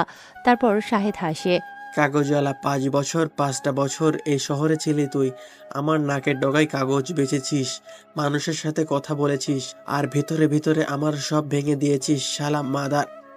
হ্যাঁ, তোকে আজকে আমি কুত্তার মতো মারবো। তোর জন্য আমার সিন্ডিকেট পুরো ভেঙে পড়েছে, আমার কোটি কোটি টাকা সব শেষ হয়ে গেছে। তোকে আজ জ্যান্ত পুঁতে ফেলবো। শাহেদ এসে লাথি মারে একটা রাফির পেটে। তারপর ওকে টেনে তুলে রাফিকে একটা গাছের সাথে দাঁড় করানো হয়। শাহেদ সামনে দাঁড়িয়ে লোকেদের বলে, শুরু কর। ইমরান এগিয়ে আসে, রাফির পেটে ঘুষি মারে, পিস্তলের বাট দিয়ে রাফির কপালে মারে। রাফি কুজো হয়ে যায়, আবার মারে, এবার মুখে মারে। রাফির ঠোঁট আবার কেটে যায়, রক্ত পড়ে সেখান থেকে। রাফিকে স্ট্রিট দিয়ে পেটাতে থাকে। চারপাশে অস্ত্র ধরে আছে সবাই। রাফি মার খায়, কোনো শব্দ করে না। শাহেদ সামনে দাঁড়িয়ে বলে, তোর বাবা বড় সৎ মানুষ ছিল, সততার কি ফল হয় দেখেছিলি? তবুও তুই একই পথে হাঁটলি কেন? তোকে বহু আগে মারা দরকার ছিল। রাফি মাথা তুলে তাকায়, সারা গা, চোখ, মুখ রক্তে ভিজে গেছে। কারণ তোর মতো মানুষ পৃথিবীতে থাকলে সৎ মানুষের দরকার নেই। তোকে শেষ করাটাই সবচেয়ে সৎ কাজ ছিল। শাহেদ এগিয়ে আসে, রাফির গলা চেপে ধরে বলে, খান পোলা, তোর বাবা আমার কথা শুনলে বেঁচে থাকতো, তোর মা বেঁচে থাকতো, বোন বেঁচে থাকতো। ওদের নাম মুখে নিবি না জানোয়ার। সাহস থাকলে আমার হাত থেকে হ্যান্ডকাপ খুলে তোর লোকদের অস্ত্র সরাতে বল। শাহেদ ছেড়ে দেয় ওর গলা, হাতের হ্যান্ডকাপটা ভাঙে। শাহেদ একটা ছুরি রাফির কবজিতে বসিয়ে বলে, কেন সত্যি কথা বললে কষ্ট লাগে? তোর পরিবার মরেছে কারণ তোর বাবা বোকা ছিল। আমার মতো মানুষের সাথে পারা যায় না রাফি, এটা তুইও বুঝলি না। শাহেদ, তুই একটা কথা জানিস না? কি? কুত্তা সবসময় ভয়ে ঘেউ ঘেউ করে কেন জানিস? কারণ কুত্তার সামনে কখনো বাঘ পড়েনি। রাফির কথা শুনে শাহেদ হাসে, তারপর বলে, বাঘ? তোর লোকজন কোথায়? তারা তো জানেও না তুই কোথায়। রাফি একটু হাসে, কাটা ঠোঁটে ব্যথা লাগে ওর, তবু হাসে, তারপর বলে, জানে? রাখ তোর জানা জানি, মরার জন্য প্রস্তুত হয়। ইমরান ওর জন্য গর্তখোর। শাহেদ রাফির দিকে তাকিয়ে পিস্তলটা ধরে। তারপর গুলি চালাতে যাবে ঠিক তখন একটা গুলির শব্দ শোনা যায়। ইমরান পাশে দাঁড়িয়ে ছিল, হাত তুলে কিছু বলতে যাচ্ছিল। গুলিটা এসে লাগে ঠিক তার মাথায়, সে পড়ে যায়। শাহেদ চমকে পিছিয়ে গেল। আরেকটা গুলি আসে, ডান দিকের একজন পড়ে যায় মাটিতে, আরেকটা বাঁ দিকের একজন পড়ে গেল। এভাবে পরপর কতগুলো স্নাইপারের গুলি আসতে লাগলো। শাহেদের লোকেরা ছোটাছুটি শুরু করে ভয়ে, কিন্তু কোথায় যাবে বুঝতে পারে না। গুলি আসছে চারদিক থেকে। তারপর জঙ্গলের ভেতর থেকে বের হয়ে আসে 30 জনের একদল লোক, একই পোশাক সবার গায়ে, কালো, মুখ ঢাকা, সবার হাতে অস্ত্র। শাহেদের লোকেরা একে একে মাটিতে পড়তে থাকে। শাহেদ পিস্তল তোলে, কিন্তু চারদিক থেকে ঘিরে ফেলে রাফির লোক। রাফির দিকে তাকায়, রাফি দাঁড়িয়ে আছে। ভালো প্ল্যান করেছিস। ধন্যবাদ। শাহেদ পিস্তল নামায়, একটু হাসে, তারপর বলে, কিন্তু এই লোকগুলো দিয়ে আমাকে মারবি এত সহজে? তাহলে তুই আমাকে চিনিসনি। চিনি, তাই লোকগুলোকে এনেছি, কিন্তু তোকে আমি নিজে মারবো। শাহেদ একটু থামে, তারপর পিস্তল মাটিতে ফেলে বলে, চল হাতে হাতে হোক। রাফি তখন হাত দুটো ঘোরায়। দুজন মুখোমুখি দাঁড়ালো। শাহেদ শক্তিশালী, অনেক বছরের পর বছরের অভিজ্ঞতা তার। রাফি ছিপছিপে গড়নের, কিন্তু ক্ষিপ্রতা আছে। শাহেদ আগে আসে, সরাসরি ঘুষি মারে, রাফি সরে যায়। পাশ থেকে শাহেদের পাজরে মারে একটা পাঞ্চ।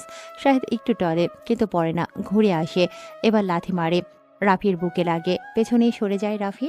7 বছর অপেক্ষা করেছিস আমার জন্য, আজ শেষ করবি তাই না? কিন্তু আমাকে শেষ করা এত সহজে না।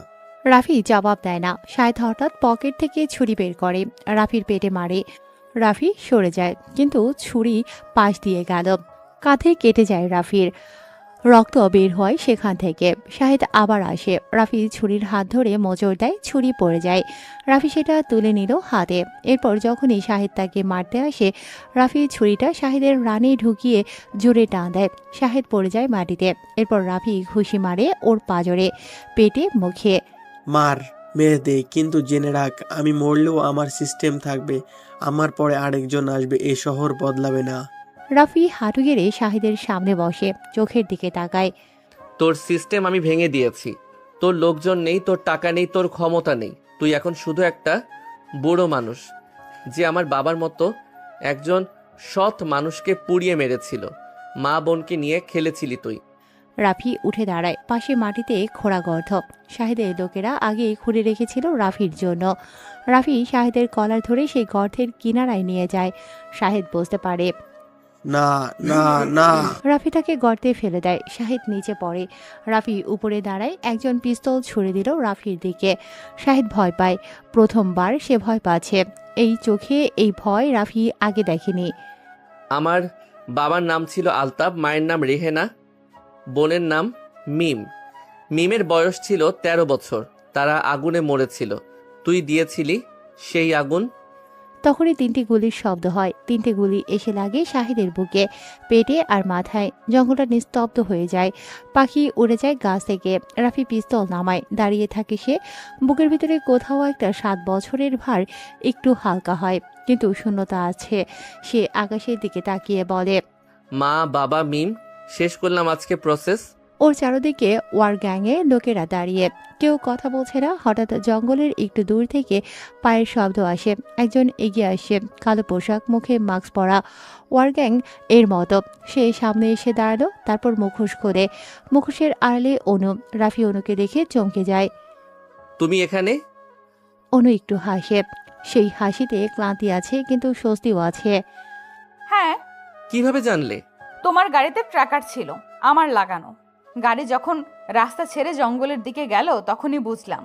আর পুলিশ সরিয়ে দিয়েছিলে কেন? কারণ তোমার আশেপাশে পুলিশ থাকলে শাহেদ আসতো না। আমি চেয়েছিলাম শাহেদ আসুক, তোমাকে ধরেছিলাম, সেটা আমার দায়িত্ব ছিল। কিন্তু শাহেদকেও সরাতে হবে এই শহর থেকে চিরতরে, তাই পুলিশদের ডেকে নিয়েছিলাম শাহেদকে ধরার প্ল্যানে তোমাকে আটক করা। তবে ভাবলাম ওকে ধরলে কারো না কারো ফোন কলে ছাড়তে হবে, তাই মারাই ভালো। রাফি একটু অবাক হয়, সে অনুর দিকে তাকিয়ে থাকে। তুই জানতে এখানে এটা হবে? জানতাম না পুরোপুরি, কিন্তু আন্দাজ করেছিলাম। পেছন থেকে জামিল এগিয়ে আসে, মুখে কোনো ভাব নেই, চোখে প্রশ্ন। ম্যাম, এখন কি করা যায়? অনু একটু সময় নেয়, চারদিকে তাকায়, শাহেদের পড়ে থাকা লোকজন দেখে। গর্তে শাহেদ পড়ে আছে। তারপর জামিলের দিকে ফিরে বলে, শাহেদকে নিয়ে যান, রিপোর্টে লিখবেন শাহেদ আর রাফির মধ্যে ফাইট হয়েছিল। রাফিকে শাহেদ মেরে ফেলে, পরে আমরা পৌঁছে শাহেদকে গুলি করি। শাহেদ ঘটনাস্থলেই মারা যায়, আর রাফির লাশ পাওয়া যায়নি। জামিল একটু থামে, রাফির দিকে তাকায়, তারপর অনুর দিকে। আর রাফি? রাফি এই শহরে নেই, ছিল না, কখনোই ছিল না। জামিল দীর্ঘ নিঃশ্বাস ফেলে, তারপর মাথা নাড়ায়। জি ম্যাম। ঘুরে চলে যায় সে, তার পেছনে বাকি দলও যায়। জঙ্গলে রাফি আর অনু দাঁড়িয়ে, রাফি অনুর দিকে তাকিয়ে আছে। অনেকক্ষণ কেউ কথা বলে না, তারপর অনু বলে, যাও শহর ছেড়ে দূরে কোথাও। তুই যাবে না আমার সাথে? মানে হলো আমি এই শহর ছেড়ে চলে যাব। তুমি কি যাবে?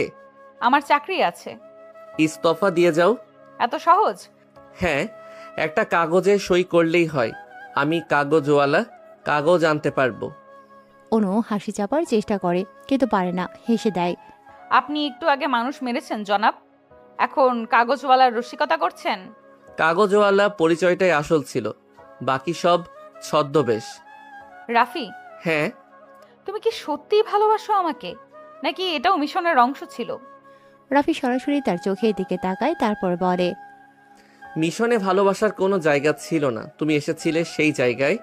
বলো জায়গাটা তোমার ছিল কিনা? অনু চুপ করে থাকে। রাফি আবার বলে, প্রথম দিন গলির ভিতরে দেখেছিলাম তোমাকে, ব্যাগ কাঁধে, অপরিচিত শহরে একা। তখন থেকে কিছু একটা হয়েছিল আমার মনে, সেটা মিশনে ছিল না। আমিও সকালে জানলা দিয়ে তাকাতাম, তোমাকে দেখতাম কাগজ নিয়ে দাঁড়িয়ে আছো, মনে হতো দিনটা ঠিকঠাক। তুমি সেটা বলেছিলে একদিন। মনে আছে তোমার? তোমার প্রতিটা কথা মনে আছে। তুমি এত রোমান্টিক কথা বলতে পারো সেটা জানতাম না। মাফিয়ারা এমন হয় নাকি? এই মাফিয়া হয়। অনু হাসতে থাকে। সে হাসতে হাসতে বলে, 5 বছর কাগজ বেচেছো, কোনোদিন একটা কাগজও আমাকে পড়তে দাওনি ঠিক মতো। সবসময় বলতে আজকের ব্যাপারে গুরুত্বপূর্ণ খবর আছে। গুরুত্বপূর্ণ খবরই তো ছিল। কিসের খবর? এই শহরে একটা মেয়ে এসেছে যে পুলিশ অফিসার, কিন্তু সেটা জানা যাচ্ছে না, কারণ সে খুব ভালো অভিনেত্রী। তুমি কি জানতে আমি পুলিশ? না, সত্যি জানতাম না। এটা মিথ্যা বলছি না। তাহলে মিথ্যা ছিল পুরো কথাটা। তুমি ভালো অভিনেত্রী না, তোমার চোখে সত্যি লেখা থাকে। মানে আমি ধরা পড়ে গেছিলাম? না, তোমার মিশন ধরা পড়েনি, কিন্তু তোমার অনুভূতি ধরা পড়েছিল। মানে তুমিও যে আমাকে ভালোবাসো সেটা বোঝালাম। কখন? যেদিন ওড়না দিয়ে আমার ঠোঁটের রক্ত মুছে দিয়েছিলে। পুলিশ অফিসাররা সেটা করে না। অনু হাসে, একটু লাল হয় লজ্জাতে। রাফি একটু এগিয়ে আসে অনুর দিকে। অনু লজ্জা নিয়ে বলে, চুপ করো। কেন? সত্যি কথা। শোনো রাফি, তুমি অনেক কিছু করেছো, ভালো খারাপ সব, কিন্তু একটা কথা সত্যি, তুমি ছাড়া এই শহরে আমি একটা দিনও ঠিকমতো থাকতে পারিনি। রাফি কিছু বলে না। সে এগিয়ে এসে শুধু অনুর হাত ধরে। অনু হাত সরায় না, সেও ধরে রাফির হাত, তারপর বলে, এখন কোথায় যাবে? যেখানে কেউ চেনে না আমাকে, যেখানে কাগজ বেচতে হবে না, যেখানে মুখোশ পড়তে হবে না। সেরকম জায়গা আছে? থাকলে খুঁজে নেব। আমার চাকরি আছে, পরিচয় আছে, সব ছেড়ে যাওয়া সহজ না। জানি, কিন্তু যাব। সত্যি? এত সহজে? তুমি 5 বছর কাগজ বেচেছো একটা মিশনের জন্য, আমি 3 বছর এদিক ওদিক থেকেছি একটা মিশনের জন্য। এখন দুইজনের মিশন শেষ, নতুন শুরু হতেই পারে। তুমি অনেক সাহসী। পুলিশ অফিসার, সাহস না থাকলে চলে না। রাফি হাতটা একটু শক্ত করে ধরে। অনু কেঁপে ওঠে। অনু, একটা কথা বলবো? বলো। তুমি প্রথম দিন জিজ্ঞেস করেছিলে তোমার নাম কিভাবে জানলাম। হ্যাঁ, তুমি বলেছিলে জানি, কিন্তু কিভাবে বললে না? আসলে জানতাম না। মানে? অনুমান করেছিলাম। তোমার চোখ দেখে মনে হয়েছিল নামটা অনু হওয়া উচিত। অনু হাঁ করে তাকিয়ে থাকে, তারপর হাসতে শুরু করে, বলে, তুমি মিথ্যা বলেছিলে? একটুখানি। মাফিয়া হয়ে মিথ্যা বলা শিখেছো? কাগজওয়ালা হয়েও শিখেছি। অনু হাসতে হাসতে রাফির কাঁধে মাথা রাখে। রাফি একটু অবাক হয়, তারপর স্বাভাবিক হয়। জঙ্গলের ভেতরে সকালের আলো আসতে শুরু করেছে, পাখি ডাকছে, বাতাস হালকা বইছে। অনু তাকে শক্ত করে জড়িয়ে রেখেছে, আর রাফি মাথায় হাত বোলাতে থাকে।